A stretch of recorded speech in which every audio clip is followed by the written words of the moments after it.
dasmechanical.org. DAS Mechanical, family-owned, locally owned, HVAC experts, serving Sacramento for years. For all of your HVAC needs, DAS will exceed your expectations. Once again, that's dasmechanical.org. Listen up, guys. Are you experiencing any of the following?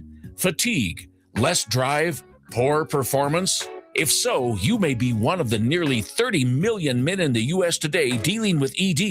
But did you know you don't have to pay hundreds for a prescription anymore? And you don't have to deal with the hassle of seeing the doctor or the embarrassment of going to the pharmacy for a certain pill. Now, with one free call, you can find out how Herbal Virility Max can help you feel like a man again. For over a decade, Herbal Virility Max has helped guys just like you put a smile back on their face with improved performance and drive. Call today and ask about our buy one, get one free offer. 800-690-8445.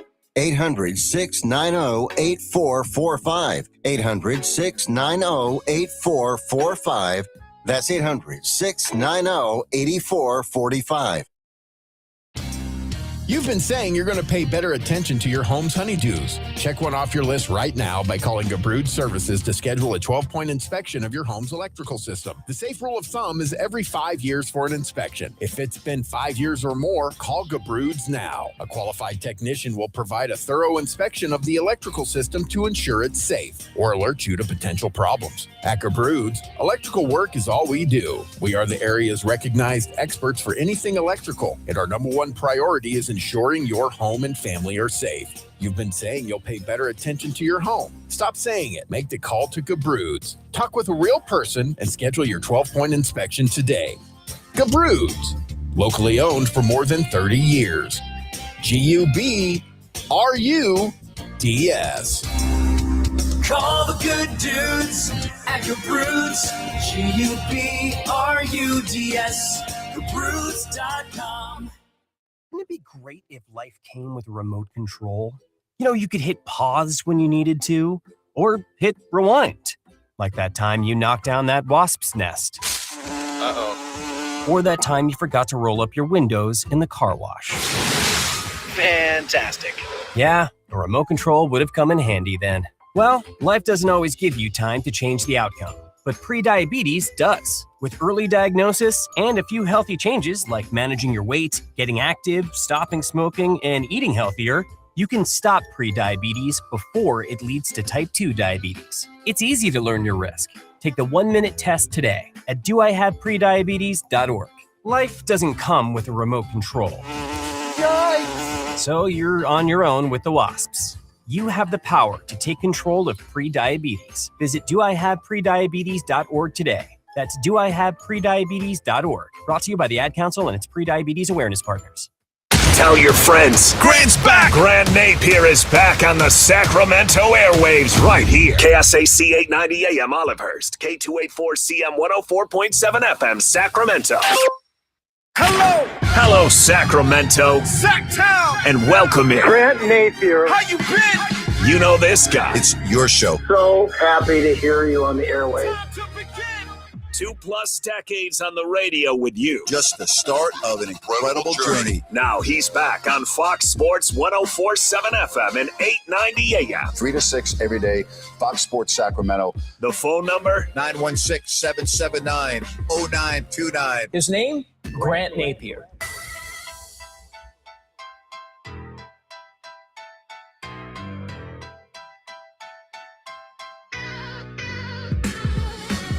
And a good afternoon, everybody. How are you?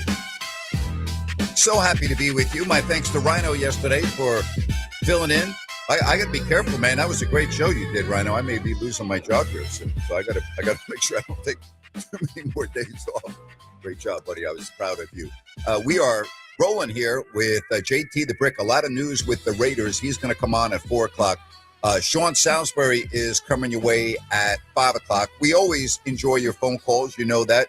916-779-0929. That's 916-779-0929. So I've got to talk about this because I'm going to do this real quick. I'm going to get to the Kings and the Pacers tonight. If there's ever a game you want to lose, tonight is that game. Okay? I'll get to that in a moment, but you do not want to beat the Indiana Pacers. All right? No, you do not. So I know Rhino talked about this yesterday.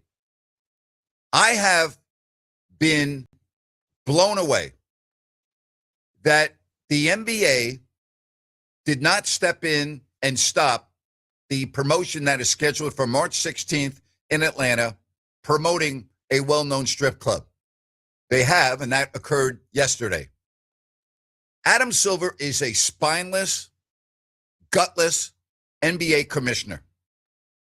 It's ridiculous that this took this long to act. This should have been done day one. And here, I want to read this from Adam Silver. When we became aware of the Atlanta Hawks scheduled promotion, we reached out to Hawks leadership to better understand their plans and rationale. While we appreciate the team's perspective and their desire to move forward, we have heard significant concerns from a broad array of league stakeholders, including fans, partners, and employees. I believe canceling this promotion is the right decision for the broader NBA community. Really, it took you this long? It took you this long to decide that you needed to cancel the promotion? I mean, it's a joke today. All right? It's a joke today. An absolute joke. It's unbelievable to me. Like, what are we doing here? It took you until March 10th to make this decision 6 days before the promotion. Again, it's just a spineless commissioner who takes too long to act on just about everything he does. Incredible. All right, let's get to the game tonight. Kings, Pacers. Let's look at the standings. Let's just do it real quick, okay? Indiana 15-49. Sacramento 15-30. All right, you want as many chances as you can to land the top pick in June's draft. So if you are going to the game tonight, if you are going to watch the game tonight, and I will be on post-game show right after on YouTube and X, so I hope you can join me then. This is a game that you would rather lose than win. I mean, it's just quite simple, okay? It is quite simple. I mean, I would hate to have to talk about a winning streak right now for the Sacramento Kings. Like, this is not the time of the year you want to go on a winning streak. But we are talking about the Kings, right? They always seem to do things backwards. I just do not want to be talking about the beam being lit tonight on the postgame show. What do you think? What do you think? Give me a call, 916-779-0929, or you can text me the show on our stream over on YouTube, Fox Sports Sacramento. But again, if you are looking at this from Sacramento's perspective, no, you don't want to do this. Please don't win the game tonight. Please don't win the game tonight. All right, how about all the moves in the National Football League? Coming fast and furious. And I got to tell you, I really like what the Raiders have done. I think they've had a really good couple of days here. I really like what they've done. They get a top-of-the-line center. Yeah, did they overpay for him? Yeah, but you know what? I mean, you have a rookie quarterback that's going to be coming in, assuming that they don't surprise everyone. They're going to take the quarterback, Fernando Mendoza. How awesome would it be for him to work with arguably the best center in the game? So I'm going to talk with JT at 4 o'clock. Yes, Max Crosby gone. That happened right after I got off the radio on Friday. I was driving home listening to the breaking news about Max Crosby. Listen, if you're the Raiders, you really didn't have a choice. And by that, I mean, you have to build towards the future. And to get 2 number ones, I think you had to jump on that. So I have no problem with what the Raiders did. I think it's the right move. Yeah, is Max Crosby everything that's right about the Raiders? Yes, he is. Is he a guy that you would love to have in your organization? Yes. But, I mean, at some point, you have to decide, just like the Kings, I think, have decided, although I'm not really sure, what direction are you going in? All right? What direction are you going in? So, we've got the Raiders. We've got the NFL. We've got the Kings tonight. The rest of the NBA. I wish Steve Kerr would stop it already, talking about the season needs to be shorter. No, the season doesn't need to be shorter. You ever hear the hockey players talking about, gee, we need to cut 10 games off the schedule? No, you know why?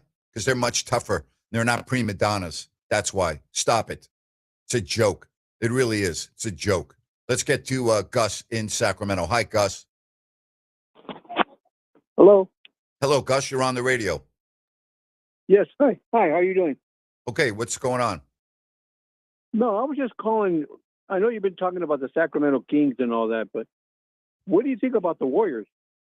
Well, I think when they lost Jimmy Butler, their season was over. That's what I think. I think when you lose a player of that caliber, you're not going to do very well. So they'll make the play-in, but I, quite frankly, don't think they'll win the play-in, and I don't think they'll be in the playoffs this year as one of the top 8 teams. I think they're going to have a really difficult time. Do you really think they'll make the play-in? Yeah, they're going to make the play-in. I mean, it would be impossible for them not to make the play-in. They have an 8-game lead. Why would they not make the play-in? They have 32 losses, and the team that's 10th has 34, and the team that's 11th has 40. Of course they're going to make the play-in. Okay, I was just wondering because do you look at the standings? I've been a Warrior fan. I haven't seen them in a while. I tell you the truth, the Warriors, after the injury to Curry. Hey, to tell you the truth, I'm going to end this call because you don't seem like a Warriors fan to me, and you don't know what the hell you're talking about, okay? If you call up and ask me if you think the Warriors are going to make the play-in, that tells me you were out in left field. So I'm not going to waste my time in my first call of the week because Ryan was here yesterday taking a call that you don't even know what the hell's going on. You want to talk about the Warriors? Know what you're talking about. Are they going to make the play-in? I mean, give me a freaking break, would you please? 916-779-0929. Are they going to make the play-in? Duh. Let's see. They've got an 8-game lead in the loss column on March 10th. No, they're not going to make the play-in. Good Lord. Let's move along to Mac. Mac, what's going on? Welcome to the show, Mac. How are you? Hey, good afternoon. How are you? Good. Well, Mac, you know what I like about you? When you call, you know what you're talking about. See, you follow the teams that you want to talk about. So I'm happy to go to you right now. What can we do for you, buddy? Thank you very much. Well, it's the truth. I just wanted to talk about the Sharks game that happened on Saturday when they were playing the Islanders. Yes. Look, the Islanders started the game. They were doing, I would call, veteran moves where you make penalties, you get slashes behind the play on Macklin Celebrini and whatnot. And that eventually led to a headshot late in the game. And so here's 2 criticisms I had on the Sharks right there. You have Ryan Reeves on this team. Why? Well, and I don't want to seem violent. But he's your enforcer. He's your enforcer. That's why he's on the team. Yes, you have to. And you have last change. So that headshot should have never, ever, ever have happened because that should have been nipped in the bud with 10 minutes left in the second period. I don't get that.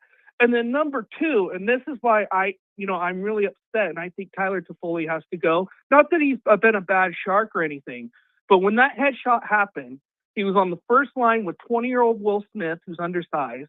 And he's good talent, but he's undersized, and Macklin Celebrini. And the fact that he went in there and had the referees and he played the hold me back game, the fact that he was not on top of the guy, you're the power forward, 33-year-old veteran. You have to go into that scrub. You have to make that guy, again, I don't want to seem violent, but you kind of need, and that's what I think the Sharks, what they need a Ryan Clough or a Ryan O'Reilly type of player that can play on that first line and can drop the mitt maybe 10 times a season to where they aren't taking liberties at Celebrini and I want to applaud the NHL for giving a fine in less than 6 hours. Yeah, it was done really quickly. It was a tough loss. I mean, it was a great game. I mean, it went to overtime. And you know what? It was a very well-played game. I only watched about 15 minutes because I had so many things going on Saturday night. After being, by the way, I'll talk about this in a moment, but it was a heck of a hockey game. It was, but also they have to do this because Sidney Crosby lost 2 years to concussions. I know. And one could argue, now he was a superstar when he came back, but I don't know that he was ever that just 100% again. Sidney Crosby at 80% is better than more than 75% of the league. But you don't want that, and the NHL does not want that happening to Macklin Celebrini. So I hope that Greer sat down with Warsofsky. He's a young coach, and I hope that never, ever happens again. And that's all I had to say. Good job, Mac. Good call. Yeah, I don't disagree see you with later. you. Good job right there. Thank you Bye-bye. very much. So I do want to spend a couple of moments and tell you how awesome it was to be out at the Capitol Mall on Saturday and meet so many people. And it's such a great charity, Running for Rhett. I met so many people on Saturday, and I was out there with Ryan, and I'm speaking for Ryan too. I'm grateful for the support in this community. I'm grateful to have so many of you that come up and want to talk sports and acknowledge the show because, I've been doing this now for 6 months here on Fox Sports Sacramento, and it's new. I was gone for 5 years on the radio. I wasn't gone from Sacramento because I was doing my podcast and doing all kinds of things like the post-game show with Ryan and Jerry Reynolds. But I've got to tell you, it was so awesome to meet each and every one of you that came up. I just can't thank you enough. It was humbling. Ryan, I know I speak for you. It was amazing how many people stopped by our Fox Sports radio tent and spent some time with us. It was great. It was fabulous. It was, you said it very well. I talked about it a little bit yesterday, but just how knowledgeable the fans were and wanted to pick your brain about every little thing with the Kings and even beyond the Kings. So it was just a great time for an awesome cause. Yeah, it was an awesome cause. And there were so many people there. But the only thing, and this is something you can't control, the wind created some problems with the tents. Oh, boy. But it seemed like, oh, boy is right. But it seemed like everybody had a great time. We were out there from way before it started, right till the bell rang. And again, I can't thank you enough. So for those of you that found us and came up and said hello, I'm grateful for you. Thank you for your support. And thank you for supporting Running for Rhett. It seemed like everybody out there had a great time. And I can't wait already for next year for the Capitol Brew Fest. It was great. The Capitol Beer Fest, Brew Fest, called, I guess the technical name is Capitol Beer Fest, but it was great. So I just want to once again thank everyone for coming by. Greatly appreciated. Greatly appreciated. All right, let's open up those phone lines at 916-779-0929. Remember, JT the Brick at 4 o'clock, Sean Salisbury after Grant's Rant. We'll take the time out. We'll come back. We've got everything out there for you. Kings, Pacers. We've got the NFL, big news going on. What do you think about Mike Evans being a 49er? What do you think, 49er fans? What are your thoughts on a veteran wide receiver towards the end of his career now, but you get Mike Evans on that field? And if you're a Raiders fan, talk to me. No Max Crosby, your thoughts. That's coming up next right here on Fox Sports Sacramento. We are Fox Sports. This past Saturday, we at Fox Sports Radio Sacramento had the honor of supporting the amazing Runnin' for Rhett organization during the Capitol Beer Fest. Event proceeds support Runnin' for Rhett's goal of encouraging us all to take that first step and move into life. Fox Sports Radio thanks Hotaway Cigars, Custom Fireside, and Drake's Brewing for helping us score a big win for Runnin' for Rhett. And because it was a win for Runnin' for Rhett, we at Fox Sports Radio feel it's a big win for all of us. Thank you, Sacramento, for helping us make a difference. Okay, we are running a car drive right now to help veterans all across America. So if you have an old car, truck, or van, even a motorcycle or an RV sitting around, you can right now give it away and help the vets. They really need your help. And your car will help support the vets and their families. And guess what? You even get a tax donation. Plus, we'll even come and pick up your car for free. And all you've got to do is pick up your phone right now and make a free call. Now is the perfect time to do something good for the vets. Give back to the vets right now for all they've done for this country. And your old car can really help them. So call the Veterans Car Donation Program right now for free pickup of your vehicle. Help the vets and help your taxes at the same time. Call right now. 800-598-0539. 800-598-0539. 800-598-0539. That's 800-598-0539.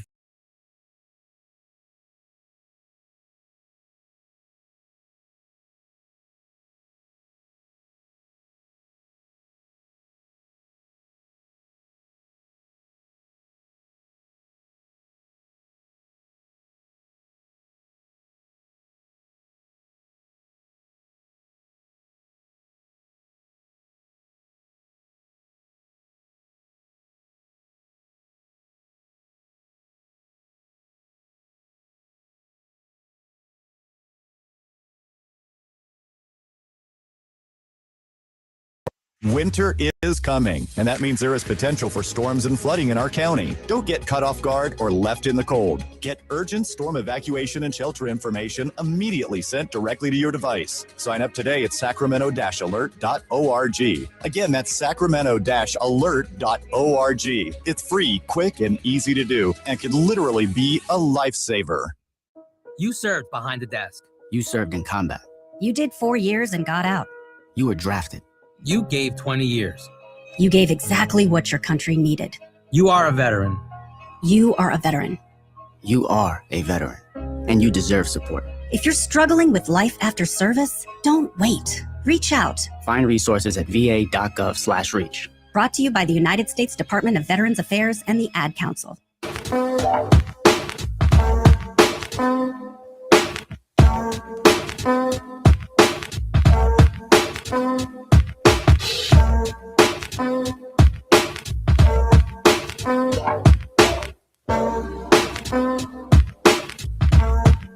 Rolling along right here on a Tuesday, Fox Sports Radio, Grant Napear Show. Grant will be back in a second. We had a little tech issue. Working that out. Got JT the Brick coming up at the 4 o'clock hour. Getting ready to talk some NFL with Napes. The 49ers signed Mike Evans, as Grant mentioned, headed into the break. How you feeling about that, Niner fan? Talked about that a little bit. Talked about the Kings tonight and the Pacers. I'll tell you what, Grant hit this. If the Kings lose tonight, they are the worst team ever in the history of the Sacramento Kings. Not one player from the Pacers finals team last year is playing. In fact, here's the list of the Pacers that are not available. Halliburton, Timothy John McConnell II, Johnny Furphy, Andrew Nemhard, Pascal Siakam, and Zubats. The Kings have everyone available to them that they had last game. So it will be interesting because, like Grant said, this is one that you definitely want to lose. And I know we're not for tanking here in Sacramento, but the Pacers are trying to get that first pick, just like the Kings. So we're working on getting Grant back here in a second. Give the show a call, 916-779-0929. I'd love to hear from you. You can text the show as well. YouTube chat. What's going on? Canceled the promo over cheerleaders, including a great Mavs team. Word. What is it to describe Adam Silver? Yesterday I said indecisive. Hit us up with that. In the meantime, NFL free agency, the 49ers with Mike Evans. What's that do for their wide receiver core? I'm looking to get Napes' take on that. Because you think about Mike Evans, Hall of Fame career, somebody that the Tampa Bay area, that team, is hurting about because they lost him, that fan base. And now he comes to San Francisco. And if I think of the San Francisco 49ers wide receiver squad over the last couple years, I think Mike Evans missed a lot of games last year. But you know what else I think about with the Niners receivers outside of Brandon Ayuk, who knows what stadium he's speeding by over 100 miles per hour right now? I think about grit. Ricky Pearsall, you could say he's a little injury prone, but he's got some grit. Think about Juwan Jennings. Is he going to be a Niner? We'll see. When I think about Mike Evans, I think grit too. Certainly will help Brock Purdy, but you have to ask too, how are the Niners going to use Mike Evans?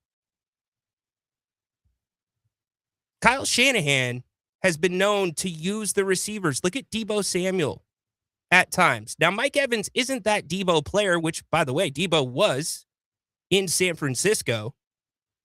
this weekend for those that pay attention to those things. But can Kyle Shanahan find a way to keep these guys on the field? You know, I'll tell you how he's going to keep him. I'll tell you how he's going to use Mike Evans. You want to know? Yeah. Okay. He is the most experienced 49er now at that position, correct? Yes. Mike Evans knows how to do one thing. He knows how to get open and he knows how to catch the ball. Now, can he separate the way he used to? You know, before he broke his collarbone last year, he was still a very effective receiver. The broken collarbone is not going to change the way he plays, or it doesn't negate his legs. I've always believed this. Yes, as you get older, your ability to separate is not as great, but he is a great route runner. He is a phenomenal route runner. He knows how to get open, and he knows how to catch the football in traffic. Always keep that in mind.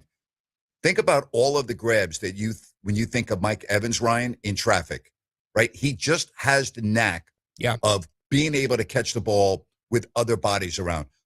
I don't think there's a negative here. Do you? I mean, we're talking about a great offensive innovator, a tremendous offensive coach in Shanahan, and now you have a veteran that knows how to play the position. I mean, when you think about all of the wide receivers in the NFL, would I put Mike Evans at the top of the list now? Well, no, of course I wouldn't. But in terms of knowing how to play the position, in terms of like, he gets it, he understands. I mean, who's better than Mike Evans? Grant, it feels like a reset for that 49ers wide receiver room. You know, was it Debo that was the leader? And was it going to be Ayuk? Now it's Mike Evans. And you've got young receivers in there. And I want nobody else but Mike Evans around those guys because, like you said, he has a knack for the football. And that is only going to help in the development of a Ricky Pearsall. All right. Let's now talk about the Raiders real quick. I love what they've done. And yes, I know they overpaid for this center out of Baltimore, but he's a perennial All-Pro. He's young. He is as good as there is in the league. You now have a rookie quarterback. I think that's a tremendous move. I mean, what do we keep talking about with the Raiders, right? We talk about their offensive line. Yep. We talk about they really need to get the offensive line going. We talk about like, okay, you have a rookie quarterback, but you need to protect him. This is step one in protecting him. Ryan, I don't see any negatives to this. Do you? No, not at all. I think it was the right move. You're going to have to probably overpay a little bit, and it cements. Now, this will be the wrong move, Grant, if the Raiders don't draft Mendoza.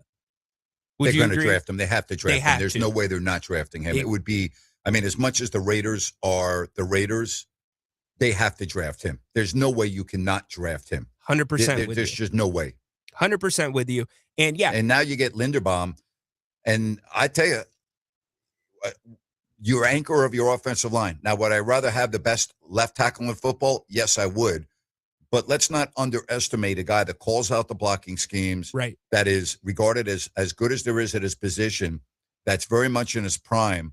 Like that, this guy can anchor your offensive line. I love the move. Again, did they pay more than probably they should have? Yes, but that's what you have to do when you're the worst team in the league. Yeah, and remember, Colton Miller missed a significant time or a significant amount of time last season, and this is how you rebuild a football team properly. Mm-hmm. You start with the line, you get the quarterback, and don't forget Ashton Genty. He's a banger too, coming into his second year. So I really like what they're doing right now. I do too. I think it's been so far a really good offseason, and we don't say that very much about the Raiders. Right? I think this has been a very good offseason. But, you know, Tyler Linderbaum, you know, he is a real deal. Now, again, you can talk about the money and go, wait a minute, Grant, for a center, that's a ton of money, right? What is it, 3 years? What was the number? 81 million? Or 80, yeah. And I think it's 60 million guaranteed. But centers don't normally get hurt that much to a point where you're going to lose them to a career injury. So I don't have a problem with that. You also have wide receiver Jalen Naylor, a 3-year, $35 million deal.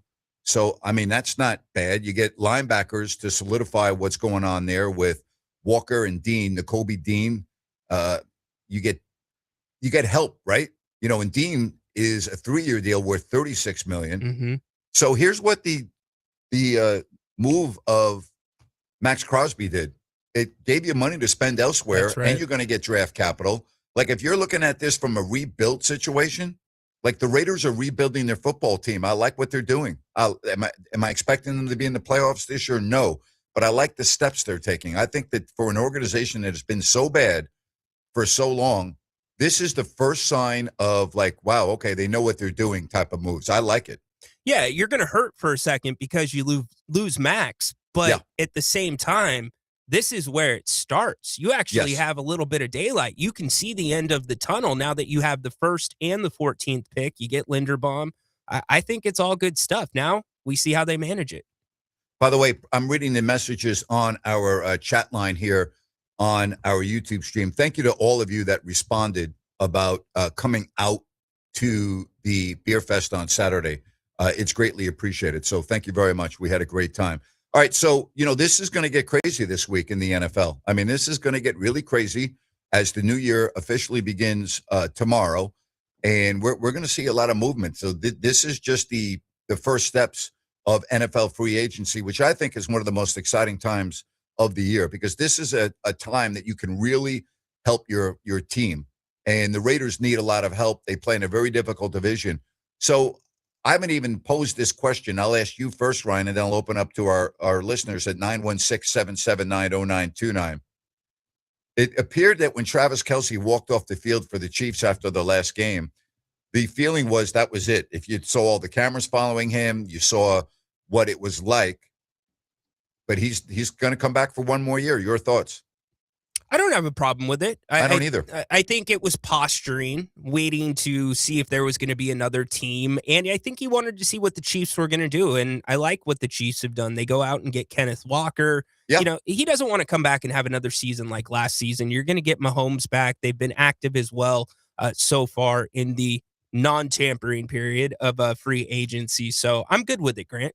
Yeah, I mean, they lost one running back in Pacheco. They get another one in Walker. One thing about the Chiefs, I would say, they're a great example of how you don't need to draft a running back high and you don't have to worry about losing running backs with Andy Reid's offense with Patrick Mahomes. It doesn't seem to matter whether it's Priest Holmes or it's Hunt, or we can go right on down the list, right?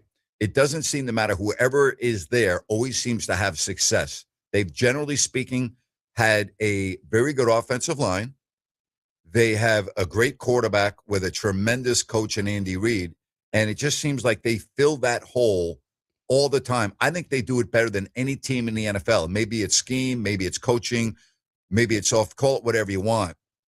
But now all of a sudden, Pacheco goes to the Detroit Lions, and he's going to be with Gibbs. So they lose Montgomery to the Texans. I'm talking about Detroit. Yeah. And now they have another really good 1-2 punch. I think this is a really good move for the Detroit Lions also, Rhino. But it's a different move. And so that's where I question, and I don't mind Kenneth Walker to the Chiefs. I like it. But he's a different style of running back than the Chiefs usually roll with. It's a Pacheco type, and we can go down the list.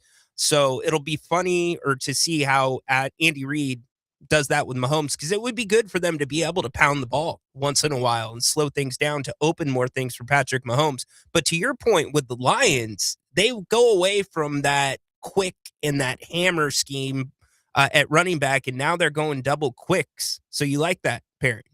Well, they didn't make the playoffs last year. They finished in last place in their division. So, yeah, I do like it because that offense, to me, was disappointing last year. And I don't think Gibbs was disappointing. I mean, the guy was tremendous. Yeah. And I think you can also point to the defensive side of the ball. And there was a lot made at the beginning of the year, Ryan, with them losing Ben Johnson, their offensive coordinator losing, Aaron Glenn to the Jets. And maybe that had an impact on this team. But there was no team last season, Rhino, more disappointing than the Detroit Lions, who many had projected winning the NFC. Which leads me to my next question. Is the seat getting warm in Detroit, Grant? Yes. Yeah, I mean, they have to have a bounce-back year. They're right there. Their window is now. Their window is right now. Here's the problem they have, Ryan. You now have Caleb Williams, who has already elevated himself to an upper echelon quarterback, in my opinion, in the NFL. Maybe not top 5, but I think when you talk about guys that you would love to have on your team playing quarterback, I think Caleb Williams would come on that list. They are very well coached. Mm-hmm. They have a young team. They got the experience last year And now you have a Green Bay team, and they just keep adding and getting better. I'm not sure about the Vikings with J.J. McCarthy. I'm not sold on that team. But that is a very balanced, very strong division. And the Lions now are going to have to beat the Bears and the Packers just probably to make the playoffs. So that's not going to be an easy task for them. So how do you rank the quarterbacks in that division? We know right now Minnesota's at the bottom. Well, that's a great question. I still have to go Jared Goff 1 for this reason. He's won an NFC championship. He's played in a Super Bowl and his Pro Bowls. And when I look at what he did last year, when I look at what he did the year before, I thought he played very well. Now, if you're going to go by last year, where I think his play dropped a little bit, but I'll answer the question two ways. I think he's right now, maybe the guy in that division. But if I were going to be starting a team and you said, Napes, you can take any quarterback from the NFC North, who are you taking? I'm taking Caleb Williams because I think he has clearly the most upside. I mean, think about what he did in year 2. Think about the throws that he made in the playoffs. Think about that 4th and 8th throw, or 18 rather, rolling out to his left and throwing a perfect pass. Think about that last play where he backed up 25 yards and threw off his back foot in a perfect strike into the end zone, right? Like he did that in back-to-back weeks. There aren't many quarterbacks in the league or any that can do that. He's got to learn how to make the simple throws, Rhino. Bingo, great He point. makes the difficult throws. He's got to be able to play pitch and catch, which for whatever reason he's had trouble doing. If he can just get that down, he'll be one of the best quarterbacks in the NFL. How do you evaluate Jordan Love? Jordan Love, to me, 2 years ago when he beat Dallas and beat them handily in the playoffs, I thought was on his way to being that guy. I thought he was outstanding. And quite frankly, I think he's taken a step back. I also think injuries have hurt him in that regard. He got hurt in the opening game down in Brazil, if you remember. Yeah. And it took a while to get him going after that. I think when you look at talent, he's got all the talent. But this is what have you done for me lately, League. It's not what you did in the playoffs 2 years ago in Dallas. It's a big year coming up for him. It's a huge year coming up. It's a really big year for him. I'm with you. Really big year. Because Green Bay is going all in around him. And I think that talent is there, but you do have to start questioning the injuries. It has been a trend for Jordan Love. By the way, Sean Salisbury's not feeling well. He just told me he's going to sleep, so he will not be on with me at 5 o'clock today. We'll try to reschedule him. JT the Brick will be on with me at 4 o'clock. And, you know, Ryan, we talk about J.J. McCarthy, Sean Salisbury, who knows the position much better than us and our audience, who teaches the position, who coaches the position. He loves J.J. McCarthy. He thinks he's going to be really good. So when you look at that division, let's say McCarthy takes that step this year. And again, if that division's probably got the best quarterback play in it. Yeah. I mean, when you look at Williams, Love, and Goff, name me a division with better quarterbacks than that. Well, depending on what the Cardinals do, you got to think about the NFC West. Yep. Purdy. You're right. Purdy, Stafford, and we just have a guy that was the, Super Bowl winning Sam Darnold. Right.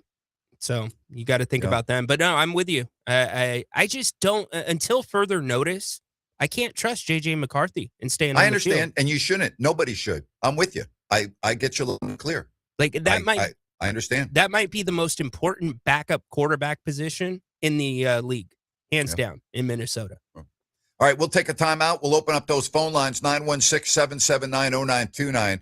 Here's what we're going to do. We're going to talk more NFL when we come back because we've got JT the Brick at 4. We're going to talk a lot of Raiders with JT.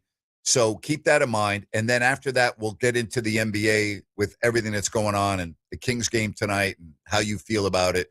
We'll do that. But I want to stick to football the rest of this hour because we got JT coming up at 4. That's right here on Fox Sports Sacramento. We are Fox Sports. The new year is here, a fresh opportunity to tell people about your products and services so they know who to spend their money with. Fox Sports Radio has a Mount Rushmore of sports talk talent. Patrick, Cowherd, Gottlieb, and Sacramento's own Grant Napear, and they have an audience you can take to the bank. This is Fox Sports General Manager Kurt Bagelman. Sports Talk listeners are a unique, target-rich group of consumers. They're employed, they earn six-figure incomes, 2/3 own their own homes, and they listen to the radio longer. Let me repeat that. They listen longer, so your commercial message has more opportunity to be heard. It costs nothing to learn how a good strategy and a great schedule could help your business. So call me, 916-779-0914. 916-779-0914. Radio gets results, and we are here to help. Call 916-779-0914. Welcome to Par 18 Golf, Northern California's premier TrackMan Golf Performance Center. If you love the game of golf, you're going to love Par 18 Golf. Par 18 Golf is where serious golfers go to elevate their game to an entirely new level. Par 18 Golf features Ultratech TrackMan practice bays. These are the very same golf simulator systems that PGA players use to perfect their game. TrackMan systems use Doppler radar and high-speed cameras that give you instant feedback on your swing. It analyzes distance, ball spin, face angle, and club path. It's how the world's very best players train. Open for both private and group events, with memberships, leagues, and coaching available. It's for serious golfers who demand more from their game. Located inside the historic Nimbus Winery in Rancho Cordova. Open every day by reservation, rain or shine, day or night. Visit par18golf.com today and experience the future of golf performance. Are you or do you know a veteran or a family in need of a heating or air conditioning unit? If so, go now to dasmechanical.org and nominate yourself or someone you know to receive one with installation being donated by our neighbors at DAS Mechanical. We all know this past year has been tough for some in our community. Nick Delancey and his DAS family want to give back, and they're excited to give back, just like this, to help out a veteran or family in need. It's very simple to enter. Go to dasmechanical.org. Click the 2026 HVAC System Donation tab and fill out a very short 6-question nomination form. That's dasmechanical.org. Click the 2026 HVAC System Donation tab and fill out the short form. DAS Mechanical, family-owned and proudly serving our community for years. Nominate now at dasmechanical.org. That's dasmechanical.org. Homeowners, for any electrical project you need done, trust the good dudes at Gabroods. Locally owned, 5-star service experts, always transparent prices and solutions. Say goodbye to your electrical issues. Call Gabroods or visit Gabroods.com. G-U-B-R-U-D-S. Downtown Ford Sacramento welcomes you. With literally acres of new and Ford certified pre-owned vehicles on site, you can start planning a road trip up into the snow now because Downtown Ford has the vehicles to get you there. And our top-notch service team will keep it running perfectly as long as you own it. Cars, trucks, SUVs, and fleet vehicles. Downtown Ford Sacramento. Open daily on Howe Avenue next to the How About Arden Shopping Center. My retired friends are going back to work. I'm worried Social Security won't be enough. BenefitsCheckup.org connected me to $1,000 a month for food and medicine. It's free. Visit BenefitsCheckup.org today. Supported by the U.S. Administration for Community Living.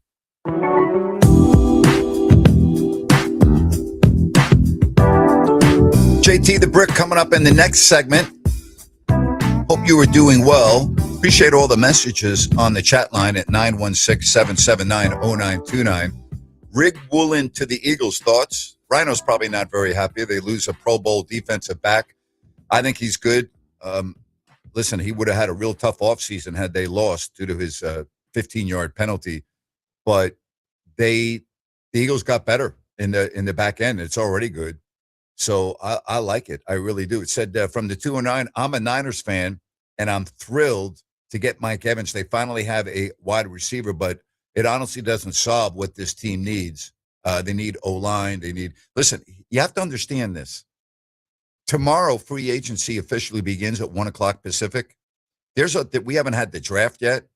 We haven't had a lot of activity. So, you can't just get everything you need in one day, and there's the salary cap, and there's all other aspects. They know what they need. Give them some time. All right? I mean, I get where you're coming from, but let's just, wait a little bit. Give them a day or two, huh? Said, Grant, this is John. I had a fantastic time on Saturday. Thank you for treating me so well. John, thank you for your support. I try to treat everybody very well. Thank you, though. Appreciate you. Appreciate that. Grant, Mac mentioned that the Sharks had the last shift change. What exactly does that mean? I'm not aware of all of the hockey rules. I thought you can make a line change whenever you want. You can make a line change whenever you want unless there's an icing. If you are the team that ices the puck, you cannot make substitutions. That the 5 or the 4 on the ice at the time have to stay on the ice. So if you ice the puck, you can't make any changes. If you don't ice the puck and there's a stoppage, the home team gets the last line change. So if you're the visitors, all right, and let's say you already have your players out on the ice, the home team, and the visitors make their first line change, then you can match up with them. So the home team, after the visiting team makes their one line change, now, once they make their line change and you put your new line out, the visitors can't then put another line on the ice. So the visitors make a line change, and you can match up with that. So it gives you a little bit of an advantage when you're the home team. That's what Mac was talking about. That's what Mac was referring to, and he's spot on about that. 916-779-0929 said, Grant, now that the Sharks are better, Celebrini is going to get targeted more. That's why you have to have somebody to protect him, because he is going to get targeted more. But if you notice, when Wayne Gretzky played, they had Marty McSorley on the team. So other teams didn't mess with Gretzky the way you're referring to, because McSorley was on the team and he was going to make you pay for it. That's just part of the sport. So when you have a player like Celebrini, he has to be protected. Now, the other aspect of that is if you're the opposition, you don't want to give the Sharks a power play if you get an instigated penalty, which is 2 minutes. So there is a fine line to that. There is a fine line to that. But Celebrini is the real deal throughout the history of the NHL, and I think he may be one of them. There was that player that their role was to protect that individual. And if you were going to play against that team, like if you notice when Wayne Gretzky went from Edmonton to the LA Kings, Marty McSorley went too. McSorley was always with Gretzky. It's called the goon, right? Yeah, well, pretty much. That's exactly right, because that's what they do. That's a good point. It was called the hockey goon. Yeah. But you didn't mess with him, Ryan. You didn't mess with that guy. I'm not going to mess with a regular goon, let alone a hockey one. No. So I'm like, I understand the game. All right. I get it. I've been following it since the 60s. It is an important aspect of the game. Now, you don't see that as much now as you used to. You just don't. You don't see it the way you used to. And the part of it is the way the game's called and the rules, and power plays being so good now. So you don't want to pick up that instigator penalty. But if the game's out of hand and at the end of the game, you better watch out if you're taking a shot at Macklin Celebrini. Now, the case on Saturday night, Ryan, that game ended up going overtime. Yeah. So you also have to be careful in that situation, because you don't want to go a man down and give the Islanders a power play. So there's kind of a fine line there. Is it all that different from teams that are going after the quarterback? It basically, that's a great question. I don't think that teams go after the quarterback the way you're intimating. When I watch the NFL, I don't normally watch a game and say to myself, wow, that player was trying to hurt the quarterback. Like, how often do you say that to yourself? Okay, I don't say that very often, at all. What about 15 years ago? Yeah, well, 15 years ago was different. But Right. now, with the way the game's played, how often do you watch an NFL game, Ryan, where you say to yourself, gee, that guy was trying to hurt the quarterback? Oh, you can't. That doesn't it? Yeah. Right? No. They miss all the calls where they are trying to hurt them, and they call everything when they're not trying to hurt them. Yeah. All right. Again, if you want to call the show, you can do so, 916-779-0929. That's 779-0929. You can't have everything you need in one day. do every time you're on the air. I'm not really sure what that means. You know? Hey, did you catch Russ Wilson, since we are talking football? Did you catch him on a podcast? No. So this was Russell Wilson talking about the situation in Denver and his decision to opt in to that money. Yeah, but that was part of the deal that we did. You know, that's everybody's deal, injury guarantee. But if I said yes and they remove the injury guarantee, now all of a sudden, you know, I get injured in the following week. I don't make that. But the bigger issue is not just myself, but the rest of the NFL. If I do it, it's going to happen for everybody else. They're going to make everybody else do it, and change injury. So I'm not going to set a bad precedent for NFL players. Yeah, right. So, are you with the back end of that? That he's so important that if he does it, every other franchise is going to force their quarterback to do it? I'm not really sure what he's referring to. So you're going to have to, expand on that. I'm not really sure what he was asked. He had a chunk of guaranteed money. Right. And he opted into it even though the team was benching him because they didn't want him You're to talking get about hurt. the Giants now.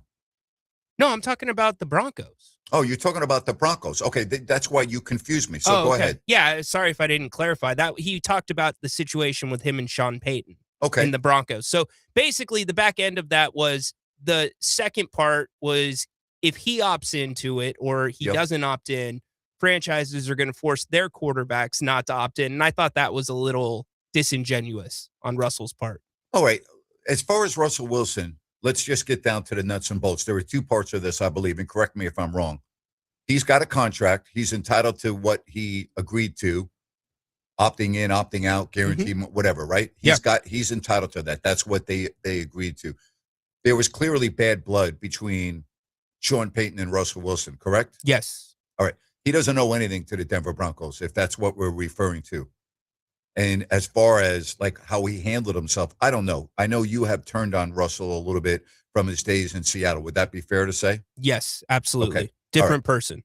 Different person. I understand. And I think his play on the field reflects that, correct? No doubt. Yeah. Okay.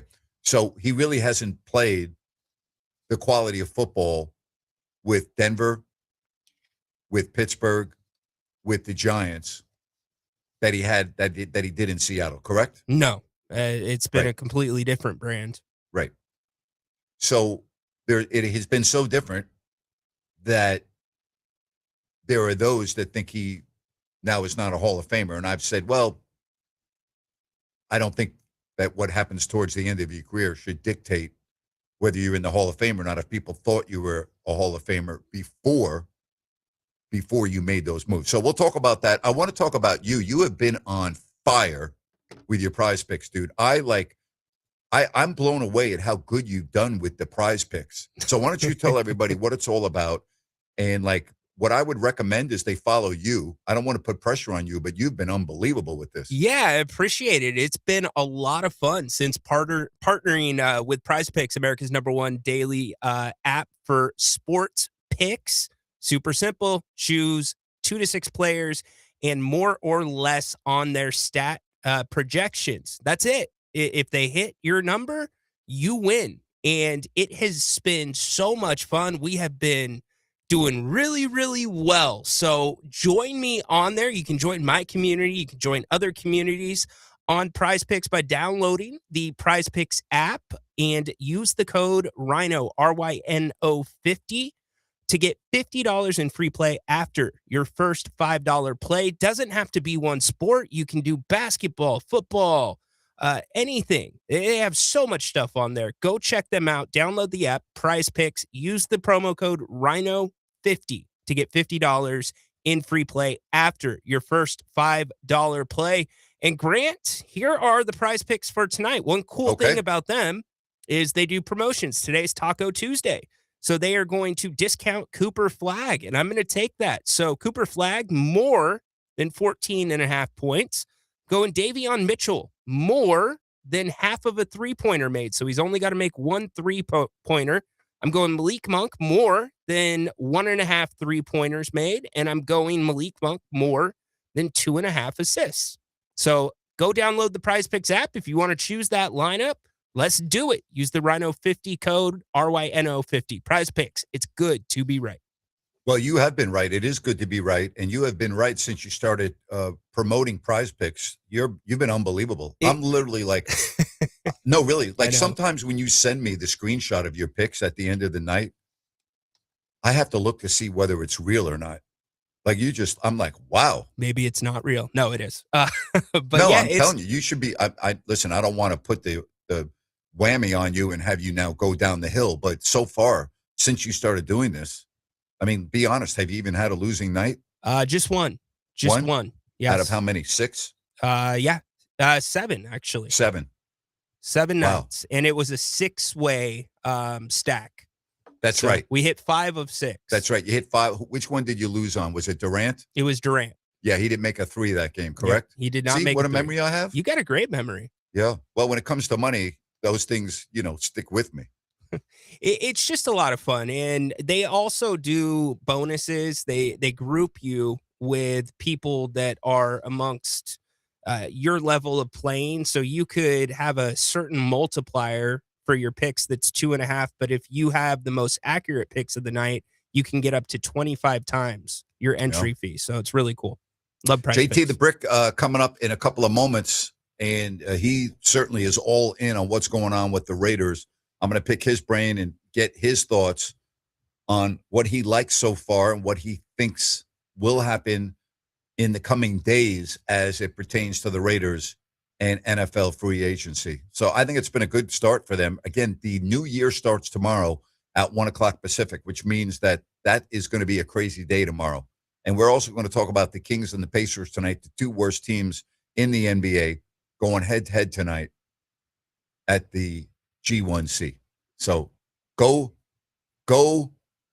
Pacers, right? You're rooting for the Pacers tonight, Rhino? Yeah, absolutely. Grant, we want to. Well, actually, maybe we shouldn't root for the Pacers because the team with the worst record has not gotten the first pick since 2019, 2020. I'm all about odds, man. Give me the best odds, even though each team would only have a 14% chance of getting the number 1 pick, but it prevents you from being able to slide further down. Yeah. So, right? Because if you don't get one of the top 3 picks this year or top 4 picks, you're going to be going, uh-oh. Grant, I said this when we were trying to reconnect. If the Kings lose tonight, they are the worst Kings team of all time. There is nobody playing for the Pacers. I know. And I know. The Kings have their lineup that they had last game. Yep. They should actually win this game easily. It's going to look like an open gym. Yeah. The Pacers, as you said, aren't playing anybody. Wow. All right, what's your over-under on Westbrook's shots tonight? Prize Picks had him at 14.5. Oh, wow. Yes. 14.5. Prize Picks knows what I know and what you know and my rant from Friday. Yes. How'd you like my sneezing episode on Friday? Well, I'm just glad that it hasn't returned yet. Hopefully it doesn't tomorrow. It's because I'm not flared up. I'm not upset. I'm not animated like I was against Westbrook, and I'm allergic to him and the team. So I'm like, I'm okay right now. Excuse me, doctor. I have Westbrook allergies. Me too. JT the Brick. He's coming up next. We're going to talk Raiders football, the NFL. Looking forward to that. That's next right here, the Grant Napear Show, Fox Sports Sacramento.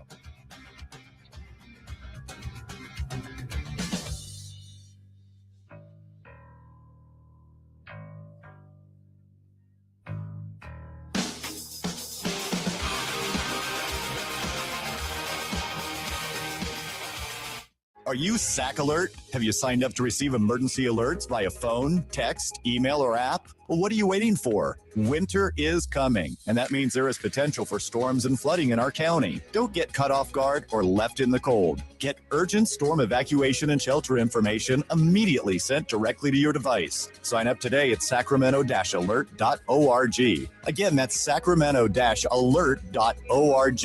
It's free, quick, and easy to do, and can literally be a lifesaver.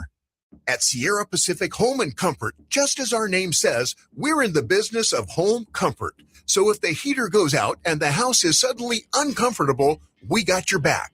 Sierra Pacific's friendly heating and air technicians are always ready to come to the rescue when you need it the most. Sierra Pacific Home and Comfort, trusted heating, air, solar, and electric experts. Visit today at SierraPacificHome.com. Sierra Pacific Solar Heating and Air, the guys in the big red trucks.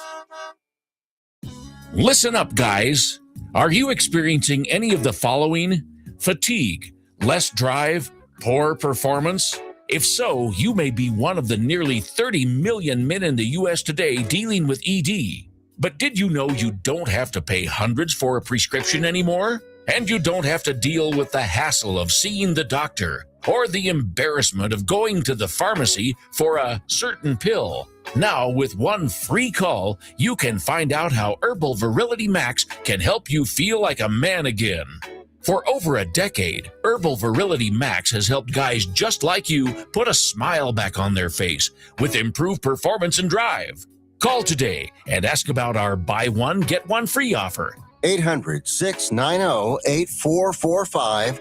800-690-8445. 800-690-8445. That's 800-690-8445. Get the best. Bridgestone tires are engineered to keep your world moving, and that's what really matters. Now through March 31st, buy a set of 4 eligible Bridgestone tires and get $80 back on a Bridgestone prepaid MasterCard. Bridgestone, solutions for your journey. For the best selection in Bridgestone tires, get to Express Tires at 7215 Watt Avenue in Sacramento. Express Tires. Save big and get their 60-minute install guarantee. Get to Express Tires at 7215 Watt Avenue now. Express Tires. Out here in the middle of all these acres, it can feel like you're the only person on Earth. And sometimes that's how it feels when you're going through tough times. Trouble sleeping, your mind racing. So what do? We get help. There are people in our community who are here for us. Sometimes just talking to someone can make all the difference in the world. Find more information at loveyourmindtoday.org. That's loveyourmindtoday.org. Brought to you by the Huntsman Mental Health Institute and the Ad Council. Grant Napear is back every weekday afternoon, 3 to 6. This is Fox Sports, KSAC 890 AM Olivehurst, K284CM 104.7 FM Sacramento.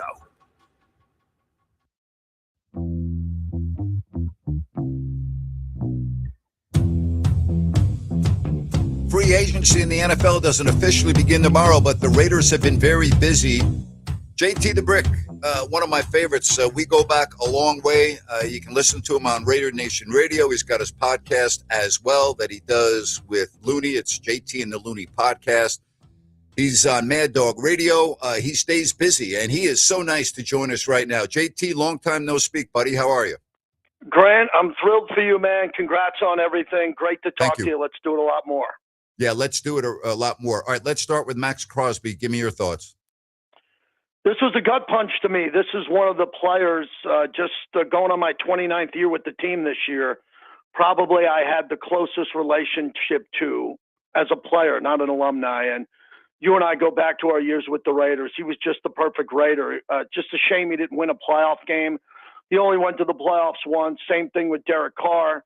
But for Max, I was the MC at his foundation, got a lot of chances to be with him one-on-one and build a bond with him. And I never thought that he'd be gone. I mean, he was the guy that was going to stick it out no matter what. But when you look back at all the coaching changes and general manager changes and what's happened, I think that he came to a conclusion that he had to at least keep his options open to try to win. At the end, he wanted to leave. I think the Raiders wanted him to stay, and the Raiders accommodated a trade for him, and Max handled it brilliantly. He didn't make it about him. He didn't stir the pot. He didn't say anything stupid, and I wish he would have stayed because I think with the Raiders, what they did on yesterday, literally getting 7 to 8 new starters, they could have done this while keeping Max Crosby. That's why it hurts. So you understand, though, right? 2 number ones, and that's only good if you take the right players. So if you look at the Raiders, probably, JT, if you're going to be realistic, and I know in the NFL we can see a team like New England go from 4 wins to the Super Bowl, but it normally takes a year or two. You're going to have a rookie quarterback. You understand the thinking from the Raiders perspective, yes?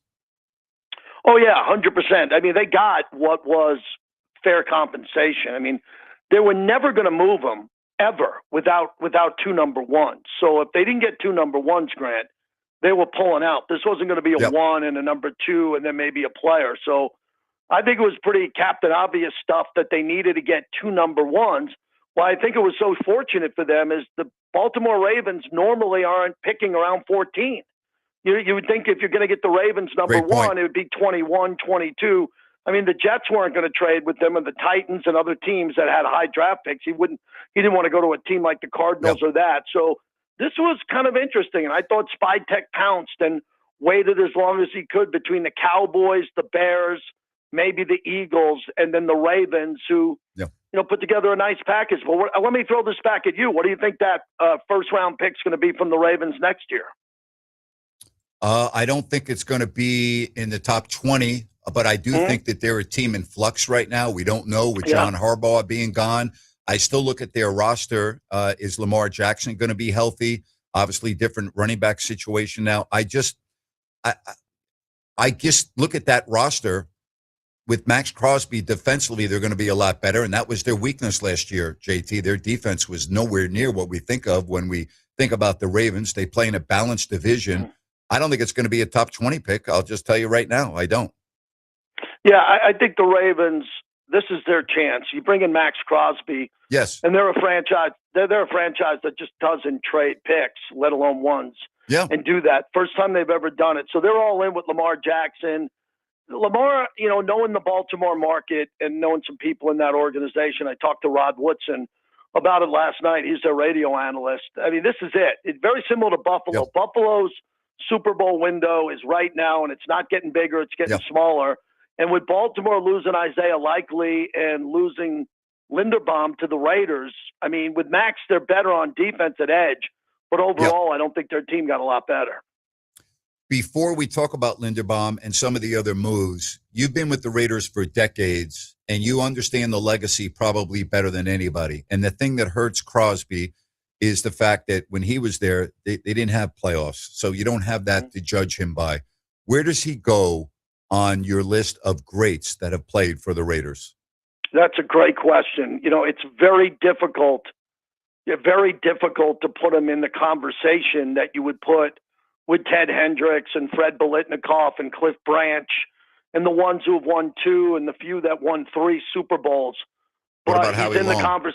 Howie Long's a good example, but he's in the conversation because of what he did for the Raiders. I mean, this story, Grant, is so unique about his sobriety and getting off alcohol and turning his life around. This guy could have died. I mean, we talked about it. He could have died from his rookie year to his second or third year if he didn't get sober. And the fact that he got sober, and I've never seen a player practice as hard as Max until we go back to your and my time with Rich Gannon. Gannon's the only other guy, and Jerry Rice was an unbelievable teammate, right? And Tim Brown.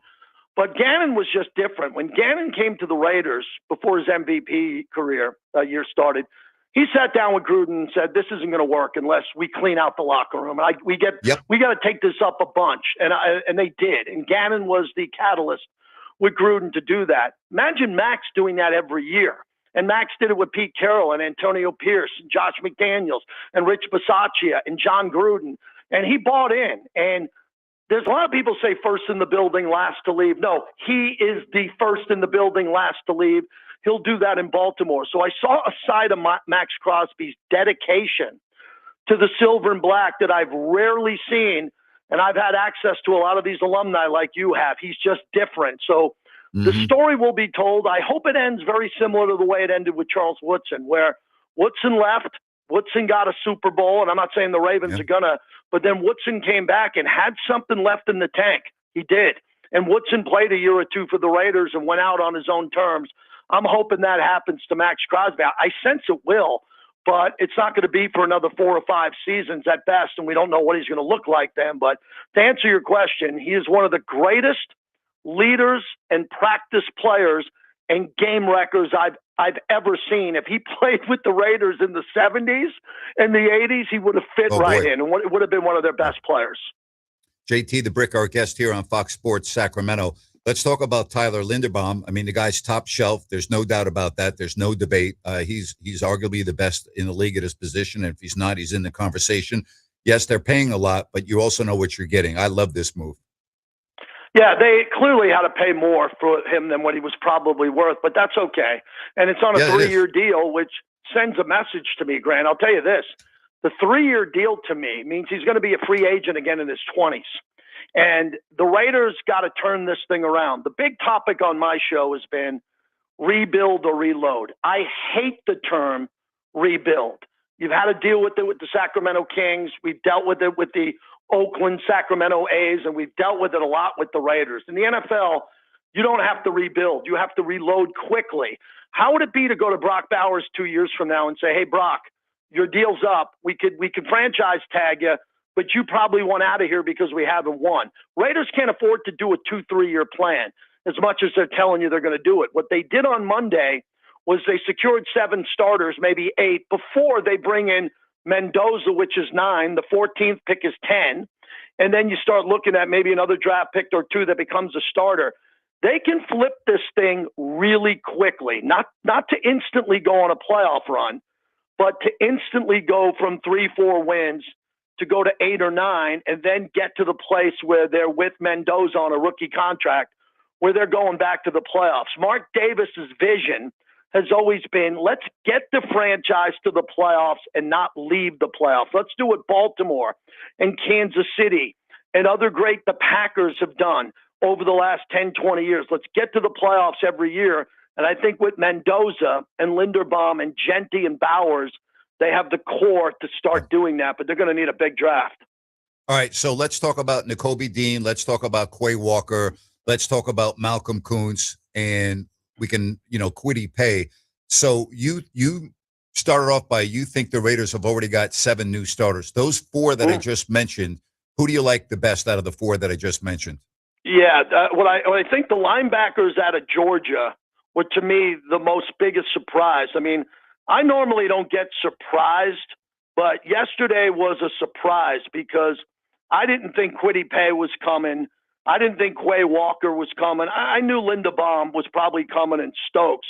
But then they got Nakobe Dean, and, God, this guy played his ass off with the Eagles. And, they got a couple of guys that are a little bit injury-prone, but they're healthy now.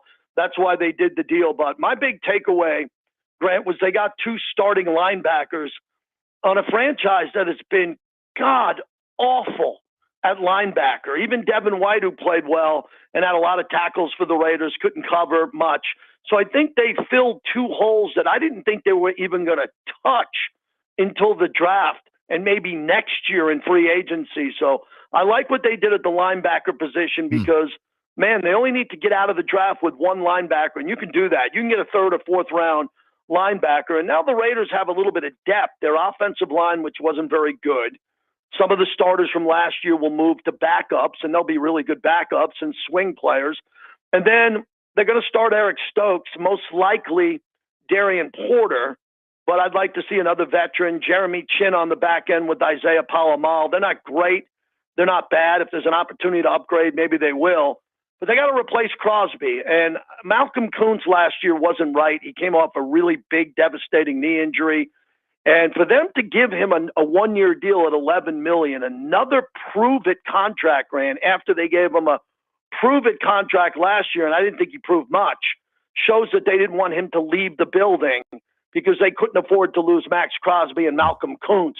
And I think the Raiders at 14 will take the best edge rusher available because there's 4 or 5 of them that could go in the top 15, and one could drop to the Raiders at 14 who could have a top 10 grade. JT, Mark Davis's way of doing business just has not worked. I mean, it's a result-oriented business. You can't really debate that. The hierarchy of the Raiders now is what? And I'm really alluding to Tom Brady.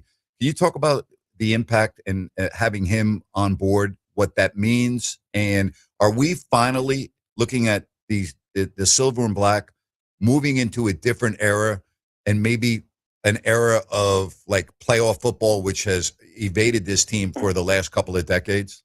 Yeah, I do, Grant. But again, in the past, I thought, with bringing in Pete Carroll and John Gruden back and other people, that it all would have worked out too. So my credibility on this topic, being a team employee, I want them to always win. And I put that first in my life when it becomes a radio and a media partner here. But I think they're on the right track now. They didn't have to hit rock bottom.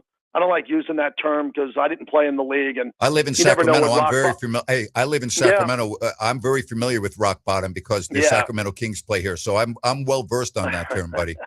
And for the Raiders and Mark Davis, man, you know Mark and you knew Mr. Davis before that. Yep. And Mark has tried. I mean, I hope your audience understands how much money Mark has brought into the Raiders on this Vegas move. Never wanted to leave Oakland. He never wanted to leave Oakland.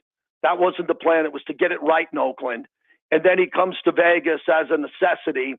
And this thing is a monster. I mean, the amount of revenue coming out of that stadium with the issues with that stadium and how perfectly it's being run, from concert tickets to revenue to the Raiders. And he's put it all back in the team. And he just got an infuse of cash because Tom Brady, he's not a consultant. He's an owner. They brought in Michael Mellman, a really big-time billionaire. They brought in Egon Durbin, another big-time billionaire, to be owners along with Tom Brady. And these guys are guys that are not used to being second-fiddle owners. They are heavily involved, and Tom Brady is now in charge. And Mark Davis put it out in a statement. Mark basically said Tom Brady and John Spytek will handle this draft after the Pete Carroll firing. And he's putting a lot of hope and I think a lot of power to Tom Brady to get this right. Now, Brady's got a lot of other things he's doing in his life, right? As a broadcaster, as a dad, where he lives, where he travels, what he's doing as a businessman. But let it be known, as I'm telling you in Sacramento today, Tom Brady is the architect with John Spytek on the relaunch of the Raiders. They just had a really good free agency period. Everybody's saying it. They're loading up for the draft. They should do well. It'd be hard to screw up this draft. It'd be really hard. And you and I were there when they were screwing up drafts and not taking Ben Roethlisberger and Aaron Rodgers and some of the best players. Yep. Look at the players that they passed on over the decades now. Now they can't. They can't afford one mistake, Grant. They can't afford one hiccup. They got to nail this freaking thing. They got to go big. There's no excuses. There's been too many people fired.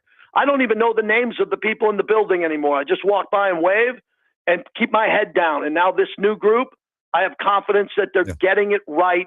But man, they had to go through some hard times to get here. And hopefully this is the real turnaround for the Silver and Black.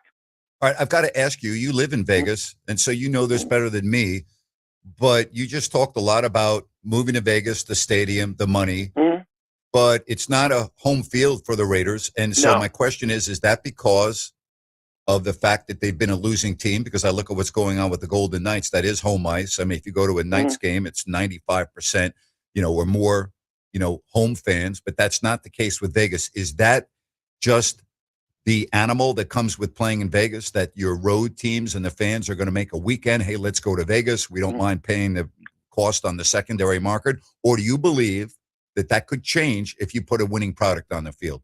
Oh, I'm 100% it'll change if they win. If they're 13-4, you'll see Raider fans take over and it'll be 80-20. But I lived here. I commuted to Oakland for 17 years, living in Vegas.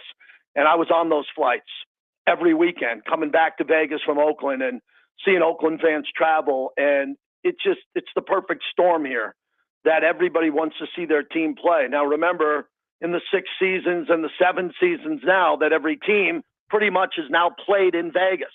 But we lost the season where no one played, where Tampa came, Buffalo came. They came because it was COVID and there were no fans. So if you throw out that season, there are still fans that when the schedule comes out, they're looking for one game, the Vegas game. So That's right. Kansas City, the Chargers don't travel at all. They have no fans. No. Kansas City loves Vegas. Obviously, Denver loves Vegas. But I don't care if you're the Bears. The teams that really travel well, Grant, are the 49ers, the Bears, Cleveland, believe it or not, the dog pound. Geez, they can't wait to get out of Cleveland and come here. The Packers, the Eagles, absolutely. But it's, where else can you go where you can stay in a casino, gamble all night? I got you. Wake up in the morning, walk over a bridge, walk into the stadium. and be in a nightclub. I mean, it's going to be here until the Raiders start winning, and they got to start winning because we don't want to be at games where it's 50-50 fan base or 55 the other fan. That's not why this stadium was built, and Mark Davis has this jewel in the desert. It's time to start winning now, and it's only going to happen with the quarterback. The quarterback in Mendoza has to be a star. This can't be a Kirk Cousins. Okay, this can't be, this has got to be a guy who plays at an elite level. It's got to be a home run. I think he's the right guy at the right time. You being in Vegas, you've got a great pulse on the sports community there. As that baseball stadium is being built, do people care in Vegas? Is that going to work? What are your thoughts on that? Looking to the future for me. Yeah, that's a tough one for me because I got friends who are behind the scenes at the A's who also that we worked with. And I always wish my friends well. And the Raiders and the A's did not have a great relationship at all when that thing broke up. The reason the Raiders are in Vegas is the A's. Fact, not fiction, because of the A's signing the 10-year lease behind the Raiders' back. But that's in the past. And, Mark loves the Raiders. Okay, Mark is a Raider through and through. But look, they're building the stadium. The stadium looks like it's going along nicely, and it's right on the heart of the Strip, right on the Las Vegas Strip. And they're not going to be here till 2028. There's a couple of Sacramento years left, and they're going to have a couple of games here in Vegas overall. But I tell you, when I moved here in '96, there wasn't much here. Now there's a lot. And there's a lot of people here who do very well, but we're still a small town. There's Henderson and there's Summerlin, right? And then there's the Strip, which is full of tourists. And a lot of people who work here, what do they do for a living? They're casino workers. They work in hotels. They're bartenders. They're in the service industry. They don't have the money to own Raider, A's, Golden Knights, UNLV season tickets. There's only so much money going around.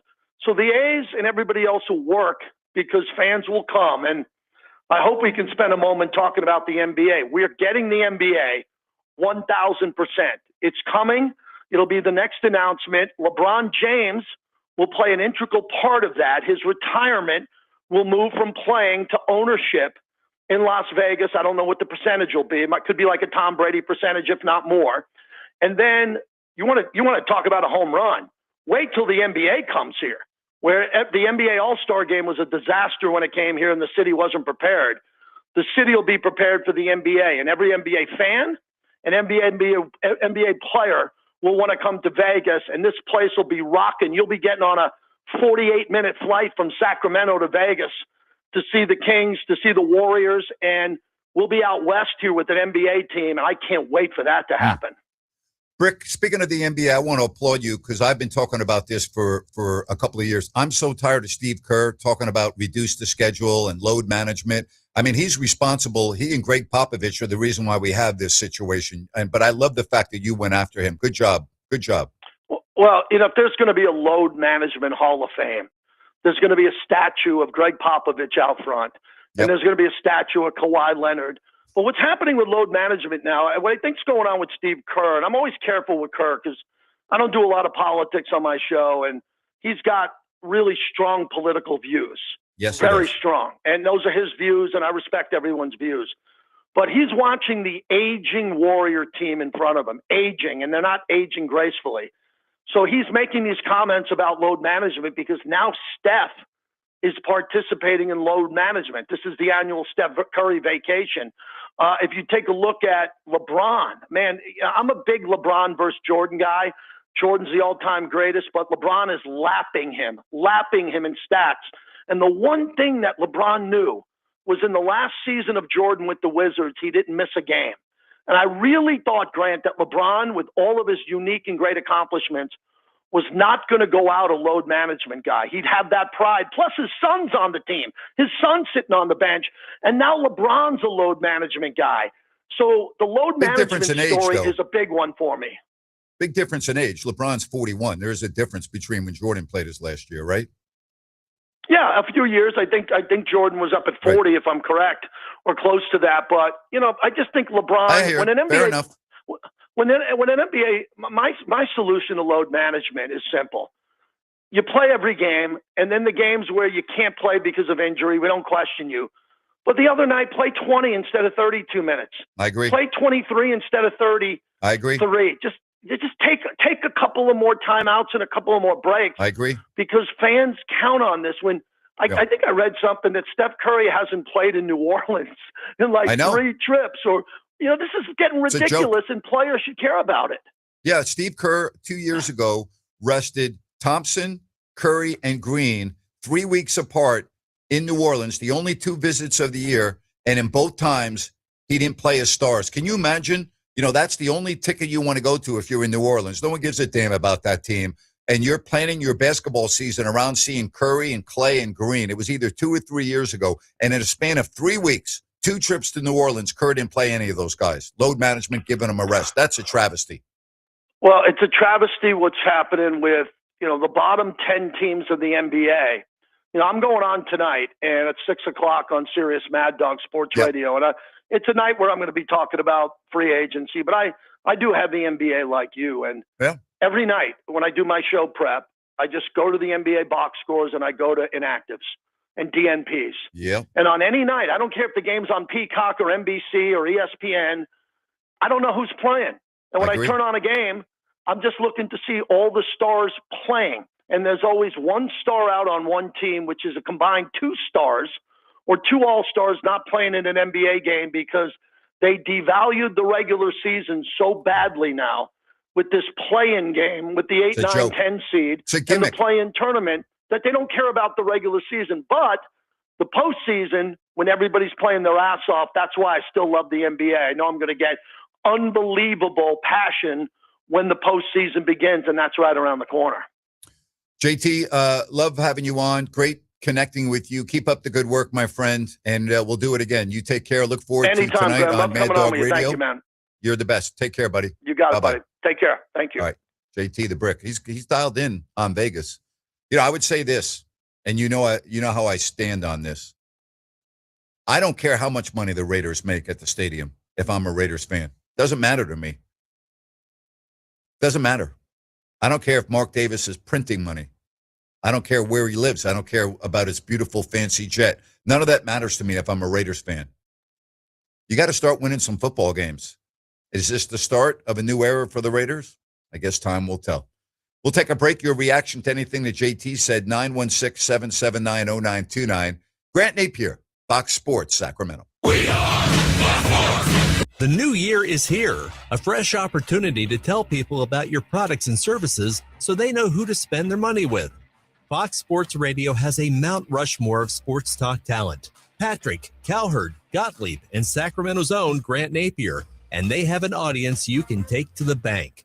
This is Fox Sports General Manager Kurt Bagelman.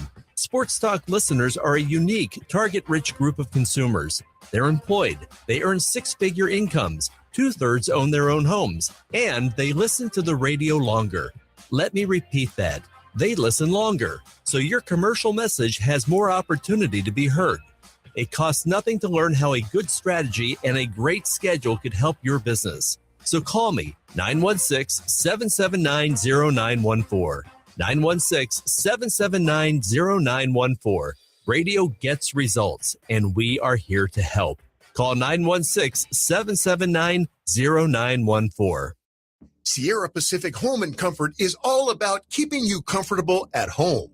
And when your sewer system backs up or the toilet suddenly won't flush, that's not comfortable. Sierra Pacific's expert plumbers are always ready to deal with household plumbing emergencies. We'll come out and solve the problem, no problem.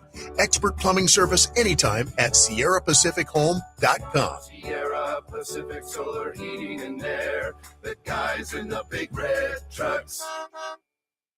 Call the good dudes at Gabrudes, G-U-B-R-U-D-S. Homeowners, if you have an electrical project you need done, then you need the good dudes at Gabrudes. Family owned and operated for 30 years, Jay Gabrude and his team are the area's recognized experts for everything electrical, from the very basic like repairs, lighting upgrades, and whole house fans, to the biggies, panel replacements, EV stations, and backup generators. Gabrudes does it all and does it right the first time. They're actually the guys their competition recommends. Gabrudes, expert 5-star service and always transparent, honest prices and solutions. Say goodbye to your electrical issues. Visit Gabrudes.com or call 24/7 and speak with a real live person. Gabrudes, Gubruds. Call the good dudes at Gabrudes, Gubruds, Gabrudes.com. As veterans, we're no strangers to helping others. That's what we were taught, service for self. But we do have one question for veterans listening. When was the last time you reached out for help? If you or someone you know needs resources, whether it's for stress, finances, employment, or mental health, don't wait. Reach out. Find more information at va.gov/reach. That's va.gov/reach. Brought to you by the United States Department of Veterans Affairs and the Ad Council.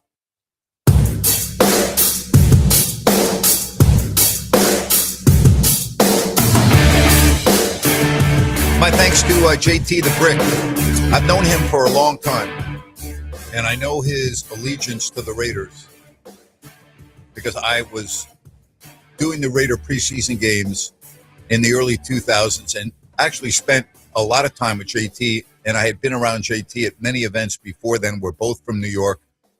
We both, well, I'll speak for me. I respect him. I've always respected him.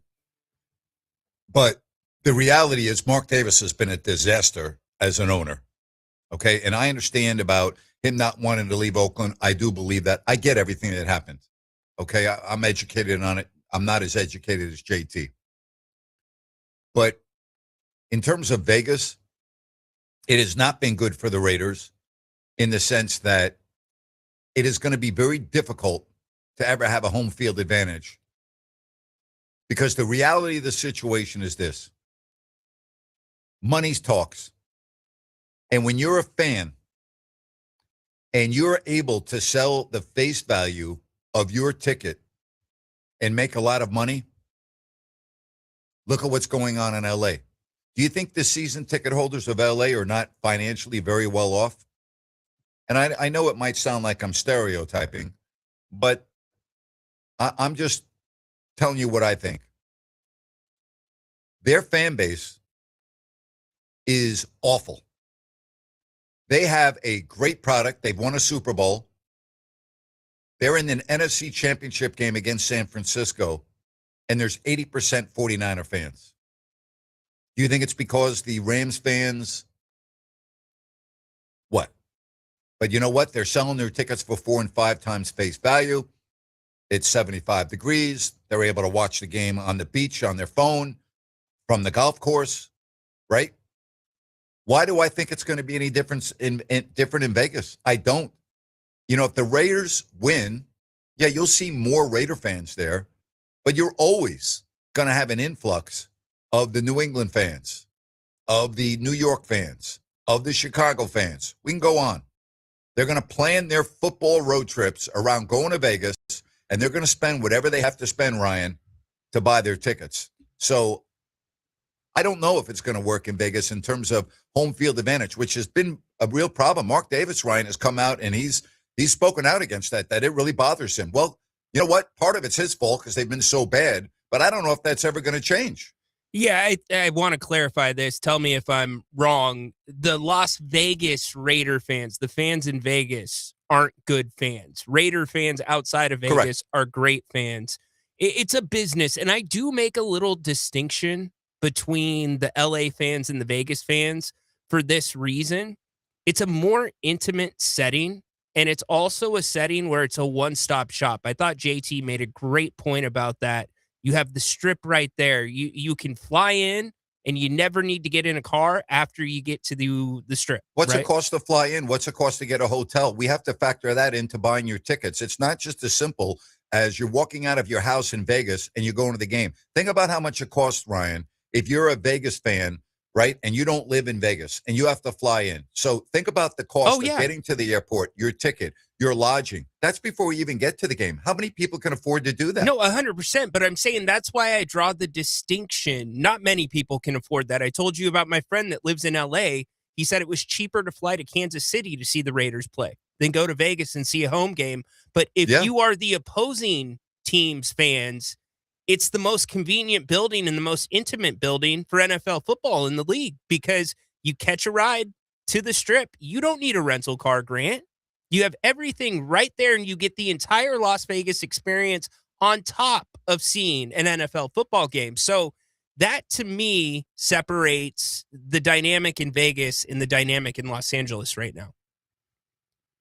I still look at a common problem, and that is that you have two teams in LA that the fans, by and large, don't care about, being the Chargers and the Rams, and you have a team in Vegas that the fans in that area don't really care about.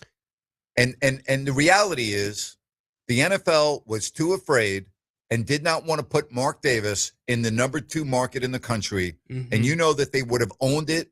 They would have been the LA market, and it would have made too much sense. But financially, It didn't make sense. And they did not want a bad owner in the number 2 market in the country. That's the reality of the situation. I can't argue that whatsoever. But I think there are good Raiders fans. I think JT made this point well. I think you do have Raiders fans that are supporting them, not to the tune that they're supporting the Golden Knights, definitely not to the tune that they will support an NBA team, but those fans cannot afford to get into that building. I mean, many of those tickets are held by the casinos and by, the nightclubs. They're for your high rollers and everything. Exactly. So how's that going to change? All right, It's not. I have a question. Yeah. All right, so here's my question. Vegas is not a big city, but it's loaded with money, and you just said it's the gambling business. It's the entertainment business. People want to go and just go to the Eagles concert at the Sphere when they can. Okay. So you have the Vegas Golden Knights, which are a hot commodity, and they put a good product out on the ice every year. You have the Raiders that only play 8 times a year. You're going to bring in the NBA, and you're going to bring in Major League Baseball. JT put this out there. The people that live there and work in Vegas, they're not your consumers of sports in that city because they can't afford to go. Right. And they don't. Right? How is this all going to work, Ryan? Like, do we think that you're going to be able to put an NBA team in Vegas and you're going to still continue to have the hockey team? And let's just assume that they continue to put out a good product. And then, by the way, you're going to play 81 home baseball games a year in a brand new state-of-the-art facility. And, when football season starts, you're going to have 8 Raider games. Like, I don't see it. I really don't. I do. Just don't see how it's all going to work. I do, because we can't underestimate the amount of money that is behind them from a Strip sense. And I think you're going to have tiers. I think the Vegas Golden Knights are the working man's team, right? Out there in Vegas. They can get into the building. They can see them frequently. They appreciate the sport. But you're going to have the NFL and the NBA. Those are going to be the 2 really hard tiers to get into if you are a local fan, to afford to get into. Because people, again, with the NBA are going to come from all over the place, like JT said. Yeah, I don't know. I think if it's a bad product, I disagree with you. I think the honeymoon period in Vegas for the NBA will be very short. Grant, I disagree with you. Grant, I disagree. Grant, just the LeBron factor. If LeBron's in ownership, think about... I don't think that matters. It does to people. No, I don't think so. He's not playing. Listen, the reality is that LeBron has lost a lot of fans across the league, and I don't think the support for LeBron is as great as you do. That's my opinion. I think that if the Vegas NBA team is bad for a number of years, I think the honeymoon period will be very short. And the other part of that is you're not moving into a new arena. You're playing at the T-Mobile Center, which is the home of the Vegas Golden Knights, which is an okay building. It's not great. So you're not going to be enamored by going to the facility that Steve Ballmer built, or the Golden One Center, or the Chase Center. The arena's okay. It's not great. So I don't agree with you. If the expansion team is winning 20 games every year for the first 5 years, I'm sorry, you're not going to have sold out crowds. I disagree with you. I don't think so. I disagree. We'll find out. All right, let's get to some phone calls on this, and we say hello to Jordan, who's calling from Vegas. Jordan, thank you very much for calling from Las Vegas. You're on. Absolutely. Good afternoon, gentlemen. How are we doing this afternoon? Doing well. Thanks for calling. Amazing. Wanted to talk Vegas. Thought it might be a good time to jump on. Before I did that, I just wanted to say it was amazing listening to Rhino covering for you yesterday. Rhino, I feel like I hear you growing up on the radio, man. I was super impressed. And the gentleman that you had on, I forget his name, from the Section 105 podcast, that was just killer content. So thank you for that. I can tell you he's grateful for your support. Absolutely, absolutely.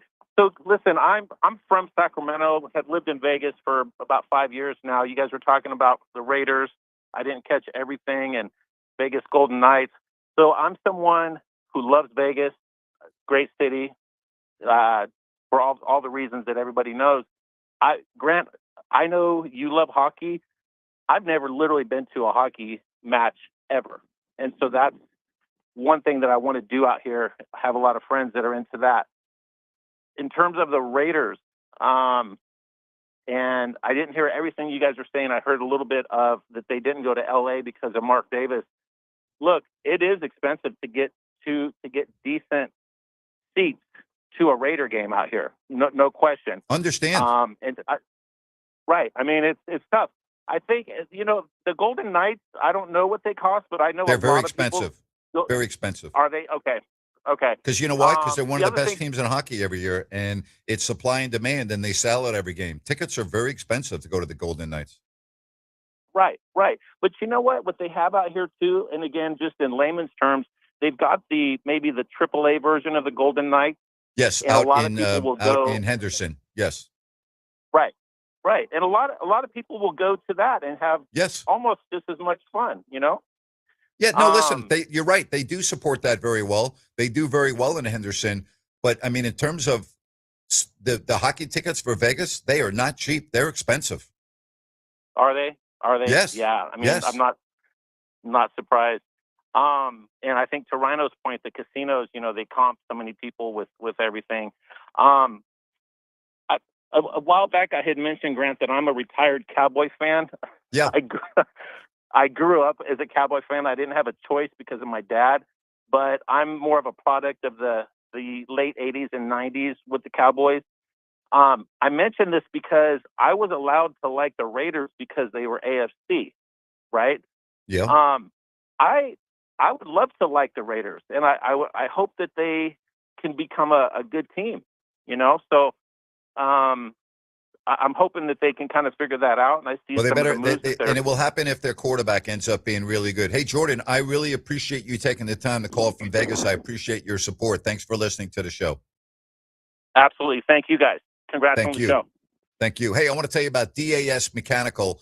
DAS Mechanical giving back to the community by donating a heating or air conditioning unit. That's right. Donating to a family in need. So whether you or someone you know or a veteran is in the need of a heating or air conditioning unit, DAS Mechanical will be there for you. All you need to go dasmechanical.org. That's right. Go online, dasmechanical.org, and you will just click on the 2026 HVAC donation tab. And then you fill out a real quick form. You can nominate yourself or somebody else. And with installation, you or that individual will get a heating or air conditioning unit. That's dasmechanical.org. Your HVAC service experts, they are phenomenal, whether it's new systems or repairs, locally owned, serving Sacramento and Placer counties. Once again, that is dasmechanical.org. We'll come back. I want to switch gears and I want to talk Kings and Pacers. What do you think for tonight? I'll get into it with Rhino. That's next right here on Fox Sports Sacramento.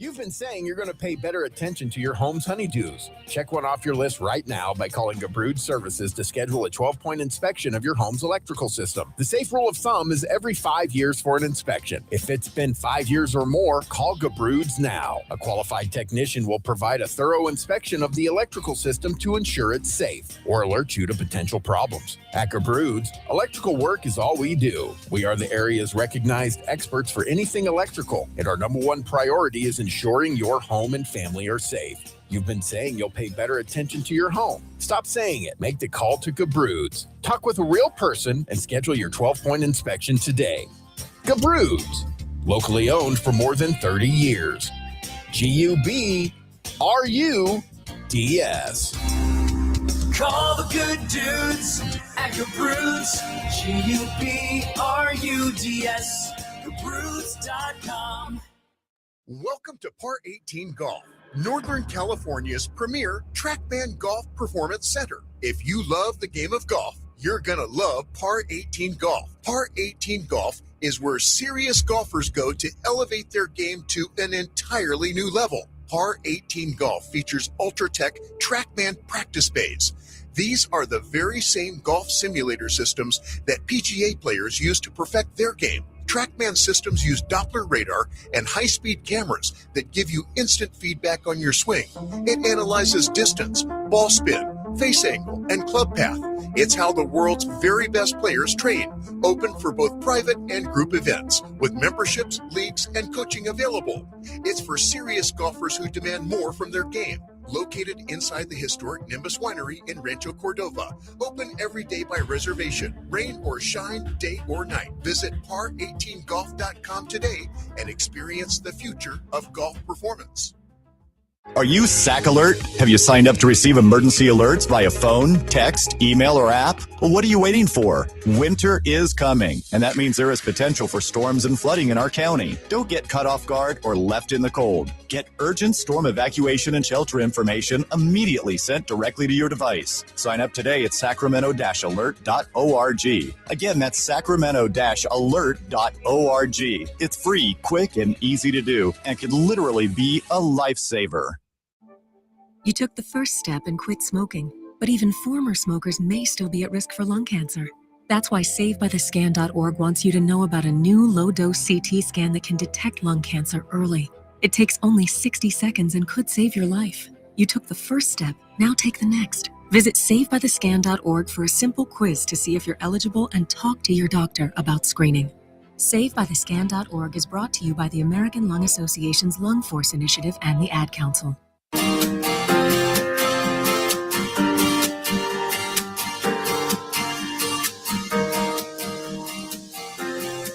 The Kings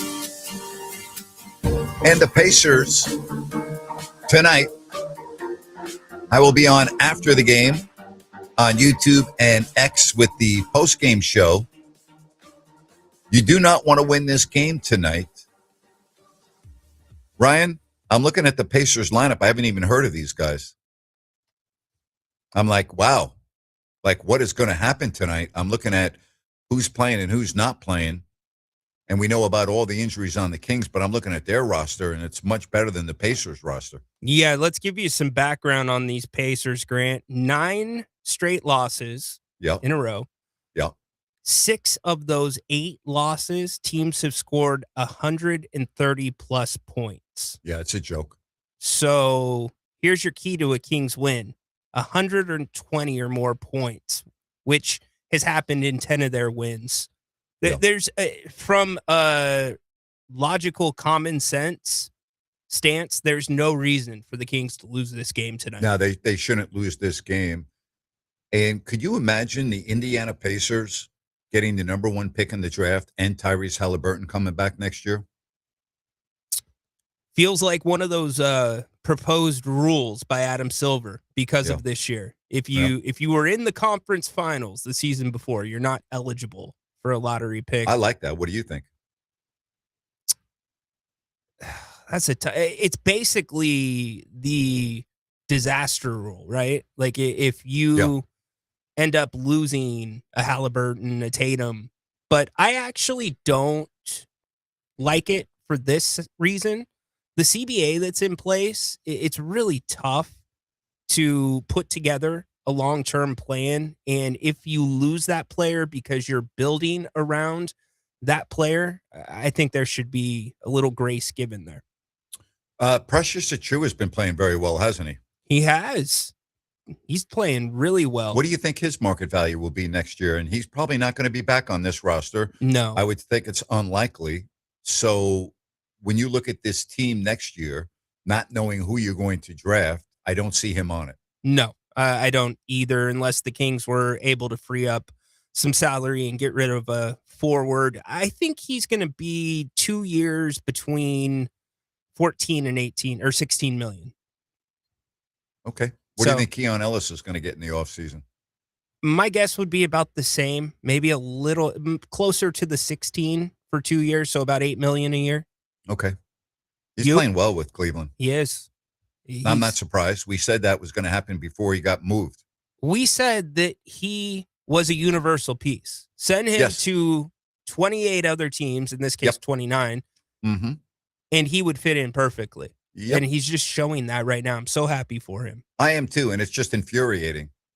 No doubt. I mean, it's infuriating from the Sacramento fans' perspective.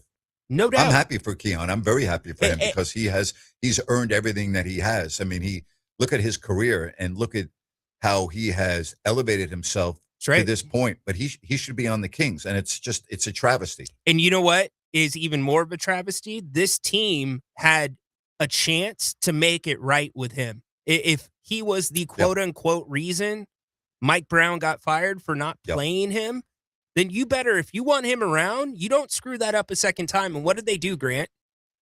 They do it even worse. Yep. Terrible. Terrible. I mean, there's no other way to say it. It's terrible. But I guess what's done is done, right? Yeah. Another King. But how infuriating. It is. It's another King that you will see playing deep into the playoffs. And there's a very good chance you're going to see 2 of them this year, next year, possibly 3. All right. How painful would it be? I don't think it's going to happen. But if we're watching the NBA in June and Keon Ellis is playing for the Cavaliers, I'll be very happy for him. But on the other note, it will be painful being a Kings fan, and you'd be going, up, here we go again, same old story. I no, not for me, because it's different. You can't compare Keon to Tyrese Halliburton. Halliburton's leading the charge. Keon's, a part of what Cleveland does, a very important part, but a role player there. So I think it would be more happy for Keon considering how he was treated here in Sacramento. All right, marquee game tonight, Celtics Spurs, with Jason Tatum and how that changes things in the East. I told you this before Tatum came back last week, but I thought they would be the team to beat in the East now, and I'm still going to stick with that. Yeah, it doesn't help that Detroit's been struggling against the better teams in the NBA. They might be. I think they still have some stuff to figure out. Tatum's still working off a little bit of the rust, but I'm going to stick with Detroit. I just like the way that they play, and I don't know that the Celtics matched up in a 7-game series can match that with the Pistons. Do you know that the Celtics have a better net rating substantially than the Pistons, that the Boston's plus minus is plus 7.6 and Detroit is plus 6.9? Yeah. Look, Detroit's one of those teams that grinds you out. Yeah. That's what they are, and that's something that I like. They're winning closer games. I think Boston's better coached. No disrespect to Bickerstaff, because I think he's done a marvelous job at 42-10. They're more of a veteran team. They've been there. They've won it. I'm talking about their key players. I think that in tight situations in the postseason, they'll respond better. I'm still thinking Detroit might be 1 year away. Very well could be. What about let's flip conferences. We're both on the same page that the Spurs are there if Wemby can stay healthy, right? I think the Spurs are there for this reason. First of all, they might even end up as the number 1 spot, although I'm going to say 2. But they've already proven this year that they are a matchup nightmare for Oklahoma City. Yeah. Winning 4 of the 5 games. Because they played the extra game because of the gimmick tournament in Vegas. So they played them an extra game. They are now 4-1 this year against the Thunder. You can't ignore that. Okay, let me put my old school Bob and Citrus Heights hat on. You beat a team 4 times in 5 attempts. Is that somewhat of an advantage for the Thunder going into the playoffs if they meet? Absolutely not. Right. It puts doubt in your mind. You know very well that you don't match up great against them. So that's not an advantage for Oklahoma City in any way, shape, or form. Okay. How about SGA last night, tying Wilt Chamberlain for the record of 20 amazing. point games in a row. Pretty good, huh? Well, there's a reason why he's the reigning MVP of the regular season and the postseason and the NBA Finals. There's a reason for that. Very true. And he's the reason why Oklahoma City will either repeat or not.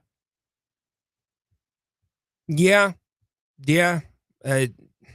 I would also circle Chet Holmgren. You know, that him and Wemby aren't exactly friendly all the time. And that's the matchup. Chet, if anybody has the right body to do something against Wemby, it's Chet Holmgren. So maybe he steps up. Here's a team, because Oklahoma City and San Antonio are red hot. They've won 9 of 10. Minnesota's coming off a loss, but they've won 8 of 10. No one's really talking about Minnesota. They're playing very well right now. I can't take them seriously, Grant, because they play well when the ball's getting up and down the court. You get them in the half court, it's a nightmare. Yep. The ball, it stalls. And for whatever reason, they've made the conference championship 2 years in a row. And with the way they're playing, you would think you'd slot them right in there, but I just cannot. They need a point guard. They need somebody that can be the buffer between Randall and Edwards. And you have now a Denver team that might not even be a top 6. They might be in the play-in. They're only a game up on the Denver Nuggets in the loss column. Yeah. They've got 26 losses. Phoenix has 27. So both teams dealing with injuries, both Denver and Phoenix. I wonder who's going to end up that important 6th spot. I don't think I'm going to include the Clippers. I think they're too far back right now with 32 losses. So it's either going to be Denver or Phoenix.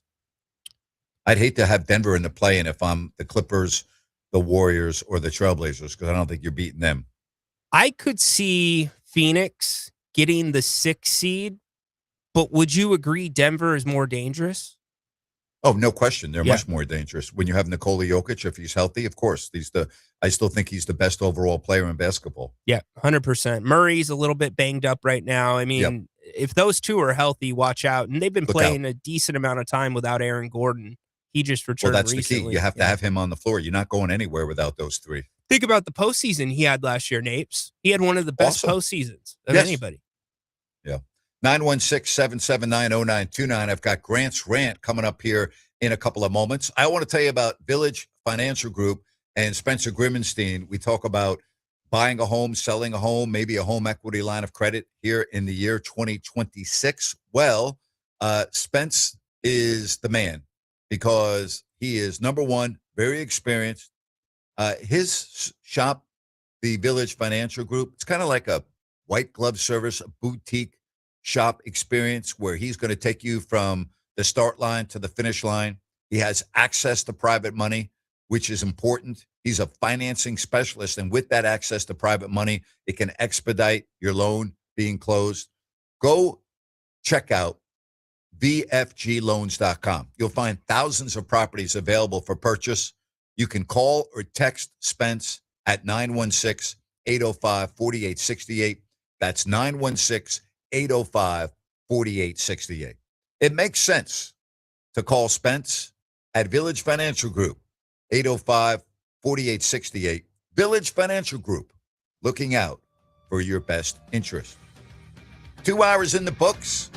1 hour left. We've got Grant's Rant, and we're going to talk about the NCAA men's basketball tournament that's going to be starting very soon, and what we're going to be doing here for you to get involved with a bracket.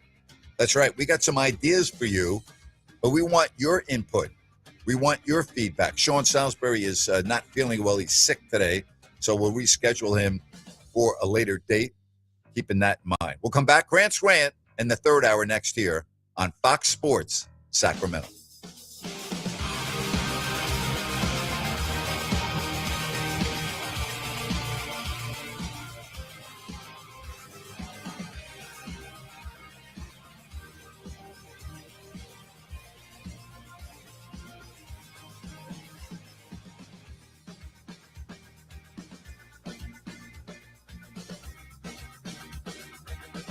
Okay, we are running a car drive right now to help veterans all across America. So if you have an old car, truck, or van, even a motorcycle or an RV sitting around, you can right now give it away and help the vets. They really need your help. And your car will help support the vets and their families. And guess what? You even get a tax donation. Plus, we'll even come and pick up your car for free. And all you've got to do is pick up your phone right now and make a free call. Now is the perfect time to do something good for the vets. Give back to the vets right now for all they've done for this country. And your old car can really help them. So call the Veterans Car Donation Program right now for free pickup of your vehicle. Help the vets and help your taxes at the same time. Call right now. 800-598-0539. 800-598-0539. 800-598-0539. That's 800-598-0539. I'm Dan Patrick, and this is Above the Noise. Every MVP season eventually delivers a defining moment, and it's the kind that voters remember when the ballots are filled out. Last night, Shai Gilgeous-Alexander had one of those. In a 3-point win over the Nuggets, the Thunder star went head-to-head with the Joker and came out on top. Joker posted another triple-double, but SGA answered with 35, 9, and 15 assists. To make things even more impressive, he also matched a record set by Wilt Chamberlain for consecutive 20-point games, adding his name next to one of the most dominant legends in league history. Then came the fourth quarter. With the game hanging in the balance, SGA drilled 2 3-pointers in the final 15 seconds. If MVP conversation truly comes down to these two players, this game will live in voters' minds. And if OKC keeps winning, it may be the performance that pushes the Thunder star towards a rare 2-time MVP. I'm Dan Patrick, and this is Above the Noise. These days, everybody's searching for ways to save on insurance, scrolling comparison sites, digging through tips, chasing deals, but Liberty Mutual makes it simple. Liberty Mutual customizes your car and home insurance to save you money. And when you bundle, those savings really come through. It's insurance built for real people with a team that goes above and beyond to help you keep more of what matters. No hunting, no hassle, just confidence that your coverage customized with savings in mind. Start your quote at libertymutual.com. 2 words, prostate exam. Relax. Screening starts with a simple finger-free blood test. Around 1 in 8 men in the United States will be diagnosed with prostate cancer in their lifetime. Prostate cancer can have over a 99% 5-year relative survival rate when caught at a localized or regional stage. If you're 40 or over and have a prostate, visit relaxitsabloodtest.com to see if a PSA blood test is right for you. Talk to your doctor about screening and the next steps. Grant's back. Join the conversation every weekday afternoon beginning at 3 p.m. KSAC 890 AM Olivehurst, K284CM 104.7 FM Sacramento. It's time for Grant. All right, Rhino, what do you have for me, buddy?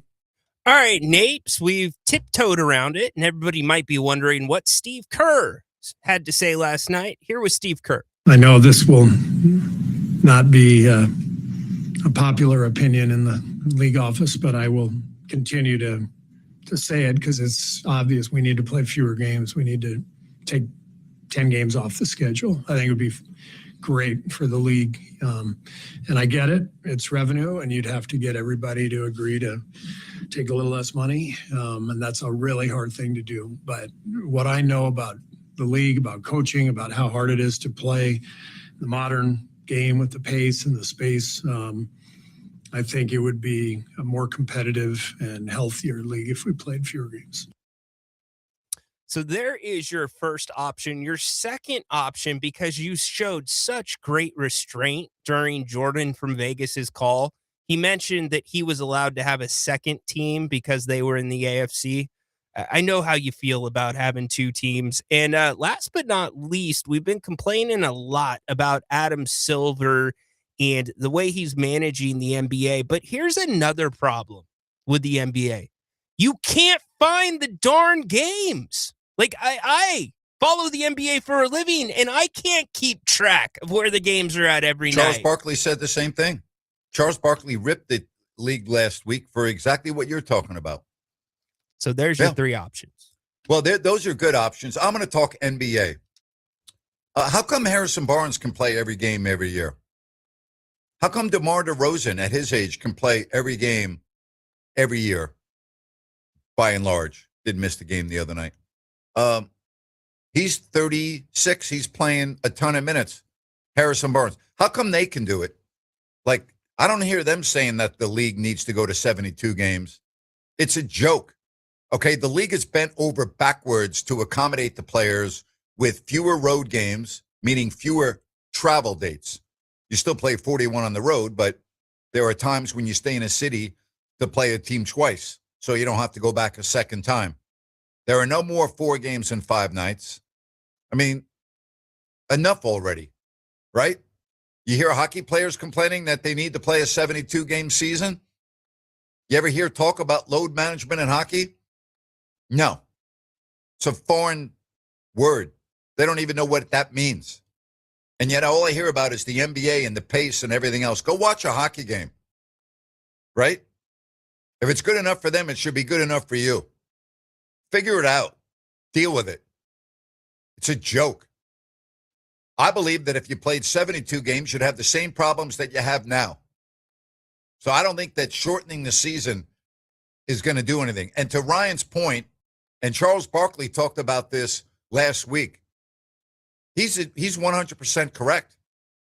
Like, searching for the games is ridiculous now. I mean, it's not as easy as it used to be. And maybe it's because we have to get used to this. Because maybe this is where TV sports is heading, right? But the NBA as a whole, I think they need a new commissioner.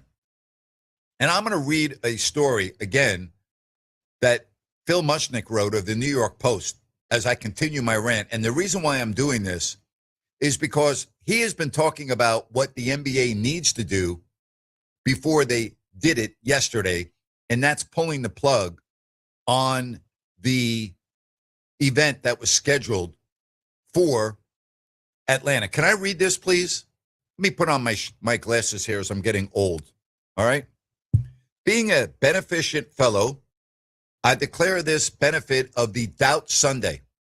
So let's say that Adam Silver was blindsided by this. He had no idea that the NBA's Hawks had declared March 16th a cultural salute game to an iconic strip joint in Atlanta, replete with a vulgar N-word chanting rapper and the sale of strip club hoodies to commemorate the game and celebration. Okay, so let's say he missed it. But given more than a week to pull the plug on this idea, which would leave the NBA and the Hawks in disrepute and relegate Silver to the legions of leaders without civilized conditions, the league has done nothing. On with the show. So the abuse of an NBA game to promote and salute a strip club for sexually self-degrading women to make a sad living and drunken, drooling men to spend their cash before driving home late at night very apparently meets with Silver's silent certification. But what's the worst that could have happened had Silver acted? He'd be trashed by internet vandals, fools as get off my lawn, grumpy old man. What else could prevent him from choosing conspicuous right over conspicuous wrong? But maybe, allowing for the benefit of the doubt, he hasn't yet gotten around to it. But what would lead an NBA team to think Silver would allow it to get away with such a low, salacious sell? Common sense, on behalf of common decency, no longer seems to have a seat in the room, let alone a door through which to enter. And practical has become a pox to assiduously avoid. Meantime, the price of funding fraud continues to rise. If we live our lives the way sports conducts business, we'd be tapped out, facing eviction, and in search of the nearest homeless encampment with running pond scumwater. For as long as I can recall, many local kids nearing high school graduation aspire to enroll at Syracuse University or Rutgers. Keep this in mind and think Sac State when I read the rest of this column. This, by the way, was released on Saturday, a full 3 days before Adam Silver, or a full 2 days before Adam Silver pulled the plug on what happened or what was going to happen on March 16th in Atlanta. So as I read the next part of this column, I want you to think Sac State I want you to think Sac State football, and I want you to think about the Mid-American Conference. You ready for this?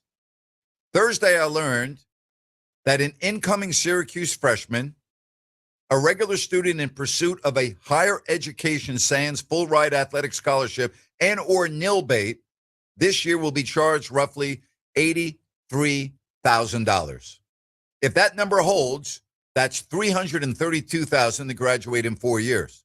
Now, Grant Napear talking here, not Phil Mushnick. I'm not equating this tuition for Sac State and the tuition of Syracuse, but you'll understand my point. Phil writes, and that's nuts, unless one is prepared to pay off a beefy student loan that places college grads in a bad financial place from day one. Syracuse, as are many large out-of-town universities, have been prohibitively expensive to good students from even upper-class families. That noted, Syracuse men's and women's basketball teams, now members of the Atlantic Coast Conference, spend millions of dollars to play conference games in Texas, California, Florida, and Kentucky. Of course, this is fiscal madness, a drain on resources and brain fluids, especially since players are not recruited for even minimal academic prowess, such as the ability to read and write, nor is their ability or desire to graduate from the college with a legitimate degree the slightest concern of the college. Education by accident, and it's sick. It's in the worst long and short-term interest of our country. As fame and fortune winner Nick Saban said of his years as the victorious football coach of Alabama, quote, student athletics is a myth. And his recruits to play for him at Bama very likely totaled more arrests than graduates. So comfortable was he with the fraud that he fully exploited it for tens of millions of dollars. Saban now spends football weekends on ESPN pretending that games to follow on ABC and ESPN are to be taken seriously as college football. Thus, those 30 arrests of Georgia football players over the past 2.5 years are granted such silence by Saban and the rest on ESPN that he must feel that they're all a case, including 2 fatalities, of college football players just being college football players. The same way then New Jersey Governor Chris Beach Party Christie explained and excused the campus crime wave perpetrated by Rutgers football players. Hey, Grant. Yes. I hate to break in, but it's break-in worthy. Per Adam Schefter, the Ravens have backed out of the Max Crosby deal. Oh, my gosh. That is worth interrupting. Do you have any more information on that? I'm checking right now. That is definitely worthy of breaking in, and I'm going to get to that in about 60 seconds. While taxpayer-funded Rutgers Athletic Department, you ready for this, Sac State? While taxpayer-funded Rutgers Athletic Department debt is now roughly $550 million, that debt has curiously never become an election day issue from either side. Jersey is not a Yahoo college football state. Thus, it's inconceivable that voters would approve the continuance of servicing Rutgers' astounding athletic department debt. After all, RU found $500,000 for DoorDash to feed left-for-home football players during COVID. Yet Rutgers' annual donation drive to feed its poorest and most undernourished students persists. It's sick. In Syracuse's case, one is left to wonder how much of a student's annual $83,000 bill is used to fund trips to California to play basketball games. Why is this an issue? One that can't stand up to the application of rudimentary common fiscal sense, never giving the public hearing it deserves? Do politicians fear the risk of being disloyal to Old State Tech or losing their midcourt and midfield tickets? $83,000 to attend Syracuse for 1 year, more than $500 million lost to Rutgers' Big Ten fantasies, and the NBA is in bed with a strip club. And especially if you're seated on the wrong side of that strip club's bar, no end in sight. Again, fiscal madness, just absurdity. All right, talk to me about Max. What's going on? So the official statement released by the Raiders says the Baltimore Ravens have backed out of our trade agreement for Max Crosby. We will have no further comment at this time. Does that insinuate to you that he failed his physical? It's a great question. He was hurt. He had surgery. He didn't play the final 2 games. Why would they back out if they felt he was good to go? See, for me, that would be the simple answer. Why would it? And maybe Baltimore will counter with that, but that would have been the lead. He fails his physical, so the trade is off. It's not backed out of the trade. That's some strong wording. Backed out.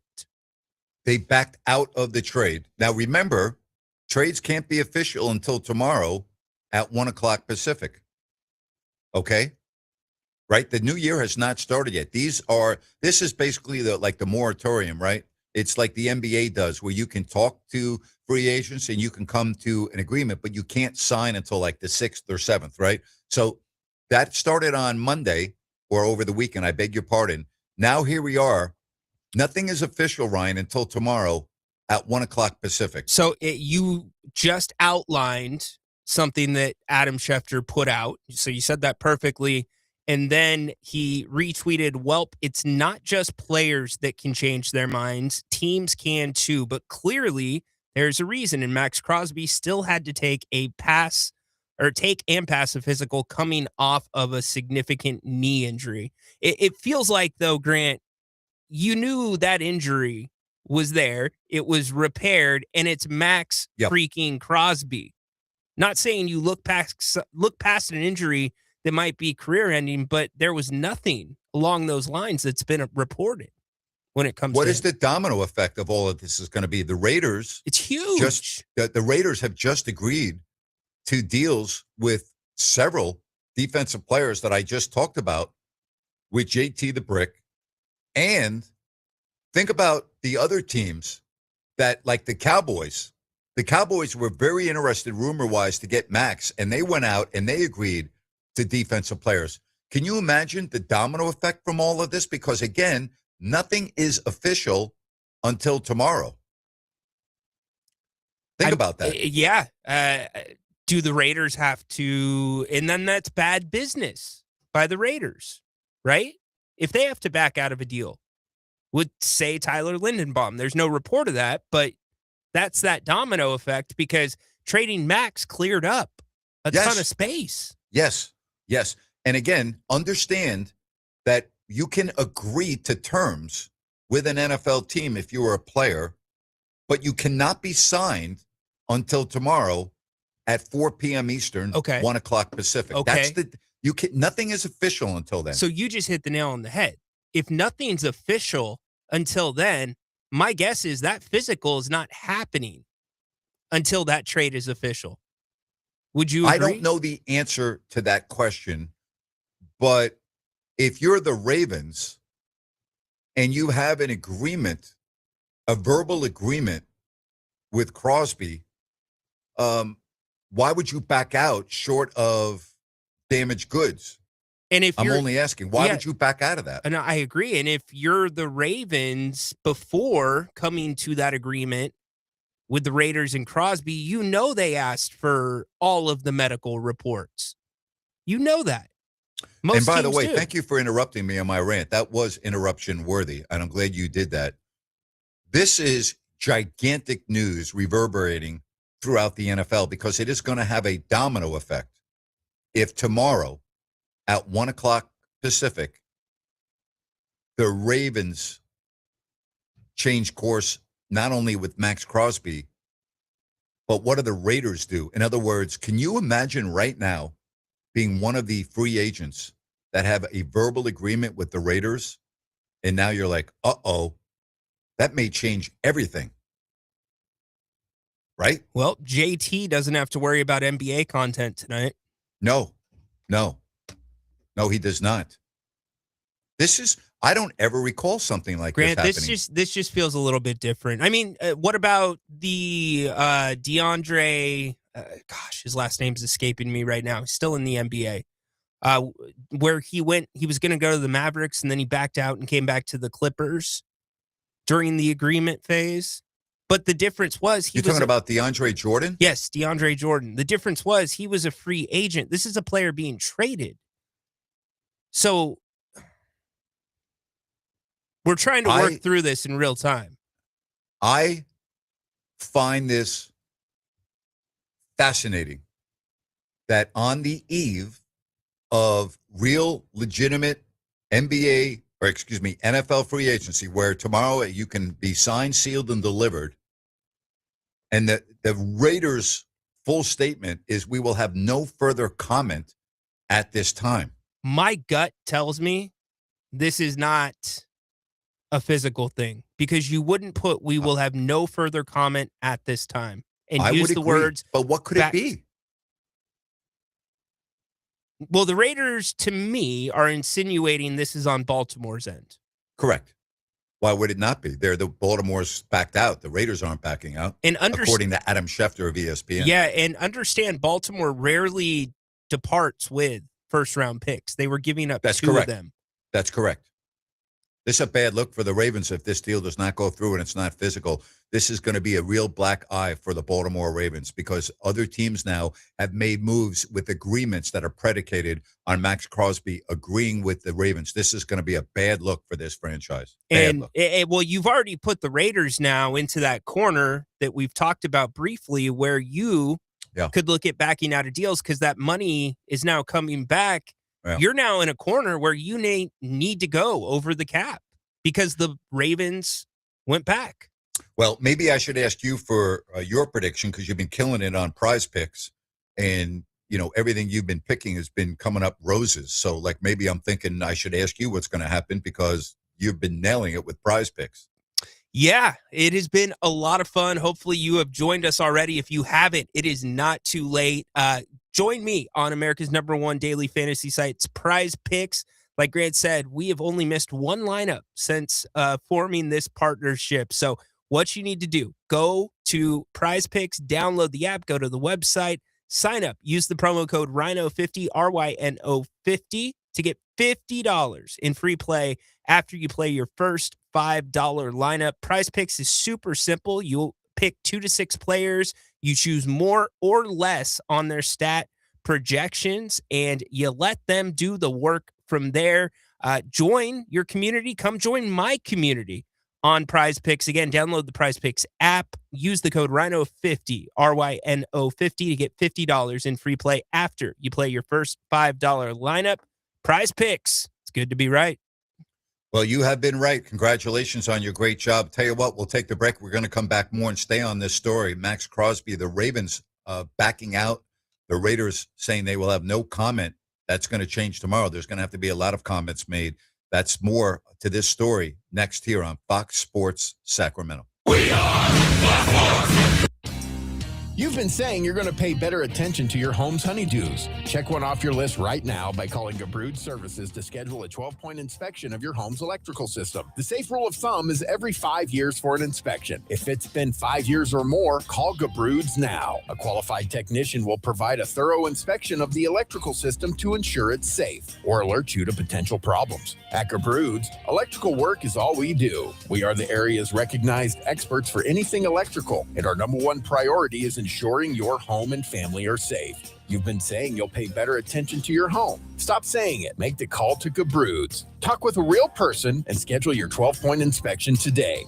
Gabroods, locally owned for more than 30 years. GUBRUDS. Call the good dudes at Gabroods, GUBRUDS, Gabroods.com. Downtown Ford Sacramento welcomes you. With literally acres of new and Ford certified pre-owned vehicles on site, you can start planning a road trip up into the snow now, because Downtown Ford has the vehicles to get you there. And our top-notch service team will keep it running perfectly as long as you own it. Cars, trucks, SUVs, and fleet vehicles.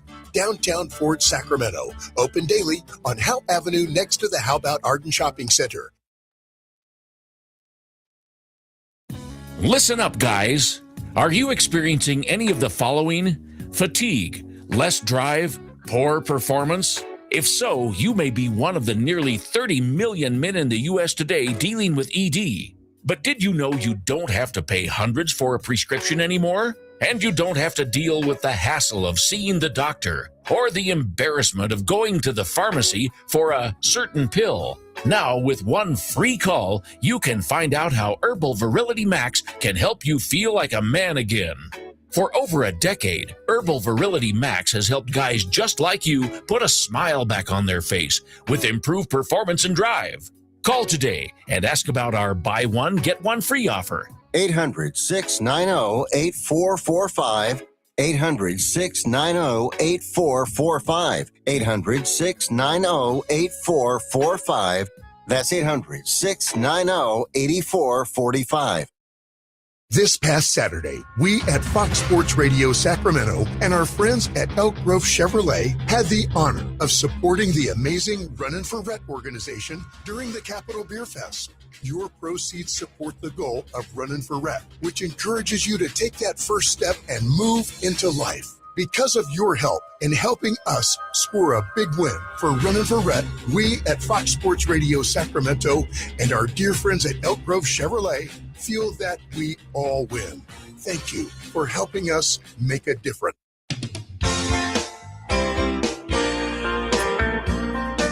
All right, the latest on Max Crosby. Diana Rossini of The Athletic just reported about 12 minutes ago that Max Crosby did not pass his physical, which to me is the only thing, Ryan, that makes sense with this story. Nothing else makes sense other than he did not pass his physical. See, it still doesn't make sense for me, Grant, because teams these days, before this type of agreement goes down, they're looking at the medical scans. They're typically talking to the doctors, this training staff. It's rare that you get that kind of surprise with this kind of player that's in their prime, Napes. It is something that we don't see a lot of, okay? But there's nothing else that makes sense here for a variety of reasons.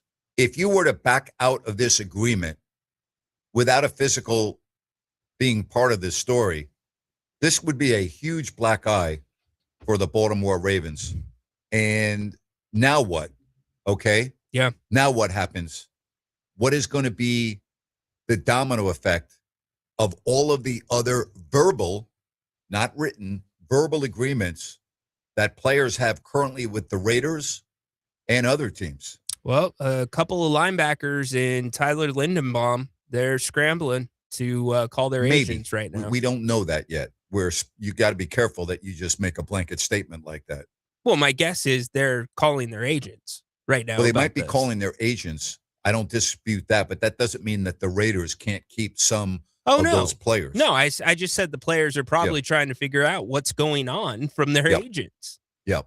You see something like that drop, you're like, oh, you're caught off guard. You're like, wow. And then you're like, oh, I'm part of this. I'll tell you, I would keep an eye on the Cowboys right now. They were in pursuit, according to several NFL sources, and they're a team. Well, all right, let me also back up, if I may, before I even talk about the Cowboys. What does this do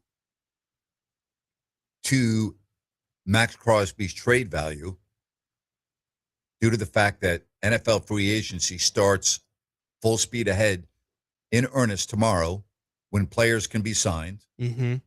Time is not on your side right now for a player like Max Crosby because you can't miss out on the A-list players that are going to go quickly, like Hendrickson of Cincinnati, okay? Yeah. You cannot afford to wait on this.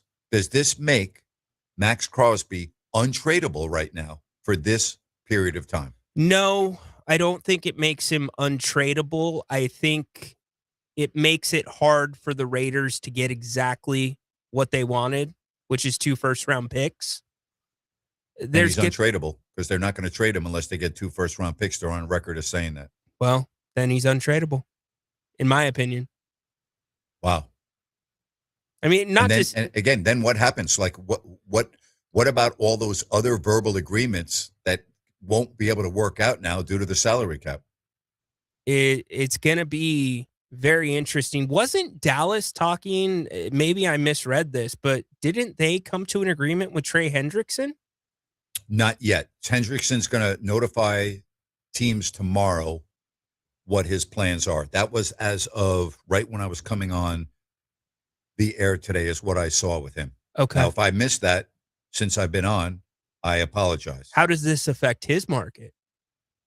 Well, I don't think this affects his market other than he's already a top NFL sought-after player. Like he's already in high demand. Would you agree, though, that he's a 1B to Max Crosby when healthy? I would say so only because of his age. Okay. He's a little bit older than Max, I think, by 2 years. Okay. All right. So we're talking about someone that's 31 as opposed to 29. That's the only reason. That makes a difference. That definitely does. Sure it does. But in terms of productivity on the football field, right? Yeah, I think you're spot on about watching Dallas. If you're going to get 2 picks and Dallas seems to be in a place where they're trying to rebuild, you might they're on the short list that you might be able to get those out of because now you got a second chance at Max, but it would be with no physical. Wouldn't you think, Grant? Yeah, I would think so. So again, domino effect, Rhino. Yeah. What's going to happen? Well, things just got interesting. Very interesting. Boy, they sure did. Again, you can call us if you want. If you're a Raiders fan, I wonder what you're thinking about right now. I wonder what you're thinking about. I wonder what's going through your mind right now. Grant, I just wonder if the Raiders, and this is pure speculation based off of the wording of their statement, if they feel like the Ravens were okay with everything with Max and then it changed dramatically. Like this wasn't one of those things where, it's just a bad physical. We didn't realize he had that problem either. Wow. This is gigantic news with NFL free agency starting in full less than 24 hours from now. This is not just a little bit of news. This is huge news. This is gigantic news for the NFL. Gigantic. I mean, it is absolutely huge news. Huge news. Man. Wow. And it all breaks right in the middle of my rant. And again, Diana Rossini from The Athletic, a NFL inside reporter, is talking. She's the first one that I'm aware of that actually came out and said it's because he failed the physical. Now, I had speculated on that. I had speculated before I went to the break that that's what it had to be. I don't understand how else it would be. But Max Crosby is not going to the Baltimore Ravens, which means that he is still a member of the Las Vegas Raiders. And the next 20 hours are going to be unbelievable.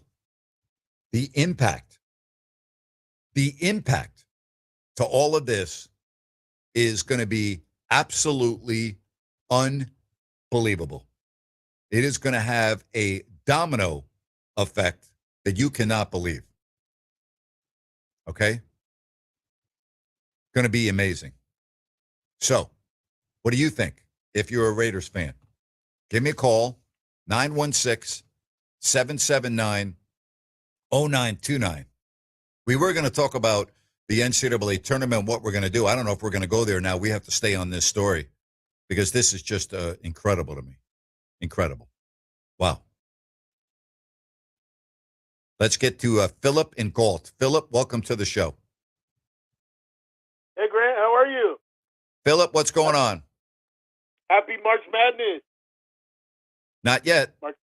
Oh, okay. Because I already had my March Madness because we played our Special Olympics tournament and we got to play at UOP, the big college. We did pretty good. We got 4th place.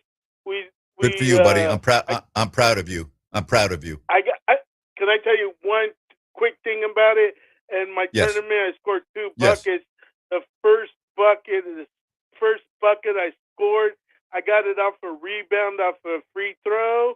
The other team was shooting a free throw. I got a rebound, and I put it up. Yeah, I'm proud of you, buddy. Pretty good, I'm proud of you, Philip. I'm proud of you. Thank you. So You're welcome, my buddy. March Madness on Saturday. That's what I say. But sorry, I don't want to talk about Max Crosby. But wow, that's some news, though. But Yes, I'm it is. excited about the World Baseball Classic. I'm glad we got the judge, the captain. He's on your favorite team, the Yankees. I'm glad we got Aaron Judge. Man, I'm having fun watching the World Baseball Classic. Go USA! It's fun to be proud of your country, Grant, and to root for your country. And I'm hoping they go all the way. But I know there's a lot of good countries out there playing. But what are your thoughts about that, Grant? And I'll let you go. I haven't to watch. I haven't, and thank you for the call, Philip. You have a really good afternoon. It's always great to hear your voice, and I'm very proud of you for your accomplishments. So you keep up the good work. Buck Martinez, thank you, Grant. You're my friend. Thank you. You're my friend too, Philip. You're very dear to me, and I think about you all the time, and I root for you, buddy. I really do. I root for you. The World Baseball Classic is gaining a lot of interest, and Buck Martinez, who just retired as the TV analyst for the Toronto Blue Jays, longtime baseball guy. He was the manager of Team USA at the very first World Baseball Classic in 2006. And he's going to be joining me. He's going to be joining me this week. All right. So I don't have the date yet, but I've reached out to him. He said he'd be happy to come on my show. We're working out a time for him. So it will be hopefully tomorrow, maybe Thursday, but Buck Martinez will come on and we'll talk more about that.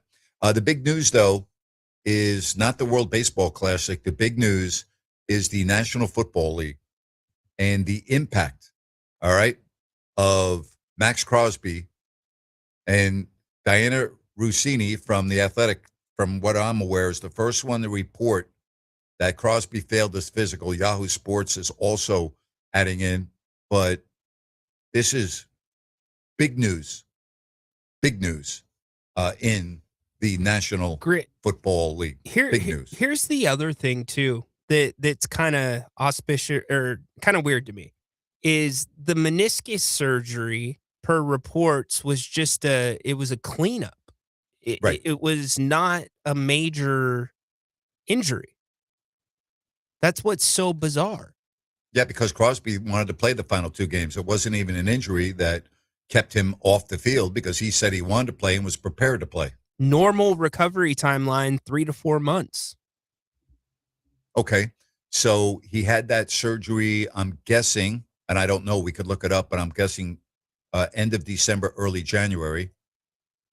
So we're talking about he should be right now more than halfway through his recovery period. Correct. So my question is, how do you fail a physical if your recovery is in the middle of it? Like how, and again, I'm not a doctor, I'm only speculating. How do you even judge that? I would think the only way, and correct me if I'm wrong, if you're halfway through your recovery period would be from imaging, correct? How else would you be able to, his knee's not fully functional right now. It can't be. He's in rehab. This is my speculation. I think it has to be an injury that the Ravens weren't aware of. Because it seems really difficult to justify a minor meniscus procedure that they already knew about. As a reason to back out of a quote unquote one of the exactly. And the agents would have made available all of his medical records to the Baltimore Ravens. So in that case, if it is an injury that they were unaware of, that the Raiders maybe were unaware of too, that's a different story. Could very well be. This just has a lot of layers. Story. Yeah. Yeah. Hey, I want to tell you about DAS Mechanical. Do you or someone you know or a veteran, are they in need of a heating or air conditioning unit? Well, I've got good news for you. DAS Mechanical is donating one to a individual and a family in need. That's right. And all you need to do is go to dasmechanical.org. That's dasmechanical.org. And you just click on the 2026 HVAC donation tab. It's that simple. You fill out a quick form, nominate yourself or somebody else, and DAS Mechanical will install that heating or air conditioning unit. That's dasmechanical.org. DAS Mechanical, family owned, serving Sacramento and Placer counties, your HVAC repair and service specialist. They are awesome. Once again, that's dasmechanical.org. Final segment, straight ahead. Lots going on right now in the world of the National Football League. That's next here on Fox Sports Sacramento as we wrap it up on a very busy Tuesday.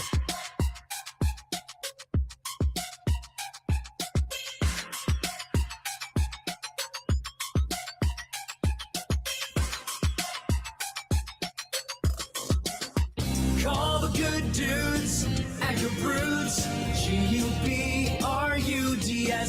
Homeowners, if you have an electrical project you need done, then you need the good dudes at Gabrudes. Family owned and operated for 30 years, Jay Gabrude and his team are the area's recognized experts for everything electrical, from the very basic like repairs, lighting upgrades, and whole house fans, to the biggies, panel replacements, EV stations, and backup generators. Gabrude's does it all and does it right the first time. They're actually the guys their competition recommends. Gabrude's, expert, 5-star service, and always transparent, honest prices and solutions. Say goodbye to your electrical issues. Visit Gabrudes.com or call 24/7 and speak with a real live person. Gabrudes, G-U-B-R-U-D-S.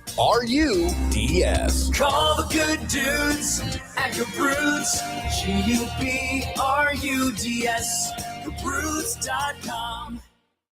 We all want to look and feel our best. Sacramento Naturopathic Medical Center invites you to live your best life every day. There are simple, practical, and inexpensive changes that you can make in your life today that will elevate your life in so many incredible ways. If it feels like it's time to hit that reset button and start living your best life now, Sacramento Naturopathic Medical Center invites you to schedule a free healthy aging consultation with Dr. Dennis Godby, an accomplished author and expert in the art of aging gracefully. As we age, things change. We might start to experience lower energy, changes in mood, brain fog, or just a lack of motivation. And for guys, the onset of middle age can mean a lower libido and oftentimes ED. These things can usually be safely and easily treated. Visit gettingbetternow.com today and schedule your free healthy aging consultation with Sacramento Naturopathic Medical Center, located in Midtown. Wouldn't it be great if life came with a remote control? You know, you could hit pause when you needed to, or hit rewind, like that time you knocked down that wasp's nest. Uh-oh. Or that time you forgot to roll up your windows in the car wash. Fantastic. Yeah, a remote control would have come in handy then. Well, life doesn't always give you time to change the outcome, but prediabetes does. With early diagnosis and a few healthy changes like managing your weight, getting active, stopping smoking, and eating healthier, you can stop prediabetes before it leads to type 2 diabetes. It's easy to learn your risk. Take the 1-minute test today at doihaveprediabetes.org. Life doesn't come with a remote control. Yikes! So you're on your own with the wasps. You have the power to take control of prediabetes. Visit doihaveprediabetes.org today. That's doihaveprediabetes.org. Brought to you by the Ad Council and its prediabetes awareness partners.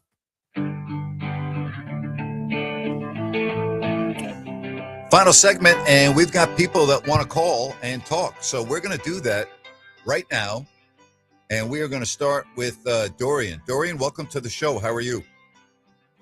What's up, Grant? What's up, Rhino? You know, Grant, I had the same question as you, man. Like, how do you fail a physical in the middle of a rehab process? Because I'm assuming the Ravens had all the information already about Crosby and his injuries, correct? Yes, I would assume so. They wouldn't make a trade without it.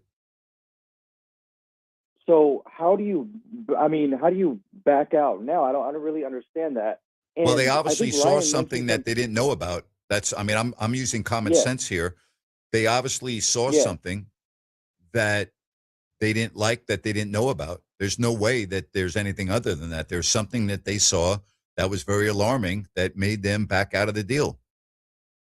Yeah, but wouldn't you already have that information at your expense before I you can't speak. agreeing to I a trade? can't speak on that, and I'd hate to speculate. Other than I always use common sense here. Common sense tells me that something was seen or found that was alarming to them in terms of moving forward. Yeah, and I'm not trying to compare the situation here because obviously these are two different players in two different sports, but it kind of reminds me of Monty McNair drafting Devin Carter. It's like, how do you have this information, and how do you not know that there's an injury with the player that you're going to draft? That's just, I don't know, that I kind of find it hard to believe that the Ravens are that negligent with their information. But I mean, it could be an anomaly. And before I take off, Grant, like I think Ryan mentioned something about processing a trade without a physical. I didn't know that was possible. Is that you can waive a physical. The Kings have done it many times. You can waive a physical. You can say we're doing the trade even without a physical. That is something you can do. That is correct. Gotcha. I didn't know that. Well, thanks for taking my call, Grant. See you guys. Dorian, have a good one, bud. Thank you very much. Let's get to Anthony calling from Pollock Pines. Hello, Anthony. Hey, Grant. How you doing, bud? Anthony, I'm fine. Thank you for calling. I'm a longtime Raider fan, and I mean, obviously heartbroken when I heard Max was being traded. But looking up the numbers, I've been following this real close with all of our signings, getting excited for all these guys we brought in. But even with Max going back onto our salary cap, we'll still have $37 million in cap space.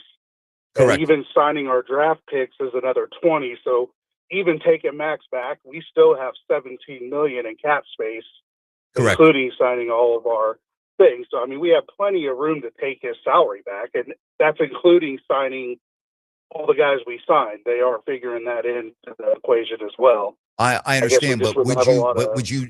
Yes, but some of the players that they signed or were going to sign play Max's position. So, like, you have to factor in how that works in terms of depth and whether you need to go spend the money on an offensive lineman, let's say, instead of your defensive line. There are other, you know what I mean? Like, there is a domino effect to that, but you are 100% correct. Yeah, I mean, I was looking at all our signings. The guy from the Colts is really the only guy that we got that's a true defensive end. The others are, stand-up linebackers in the 3-4 defense. So I mean, we can still use Max at one defensive end, and and then you can still have Nakobe Dean at the stand-up, right? And then Quay's more of a middle linebacker type. So I mean, you just added depth with the one guy I think that would be affected by that would be, I always mess up his name, but Quiddy from the Quiddy Payne, I think from Quiddy Payne. Yes, Quiddy Payne. Yes, that's correct. But here's the other aspect. Is something wrong with Max Crosby? Is he now damaged goods? I mean, is there something that the Ravens found that now the Raiders will be alarmed about? I mean, again, I'm only answering the question because what did the Ravens see that is preventing them from moving forward?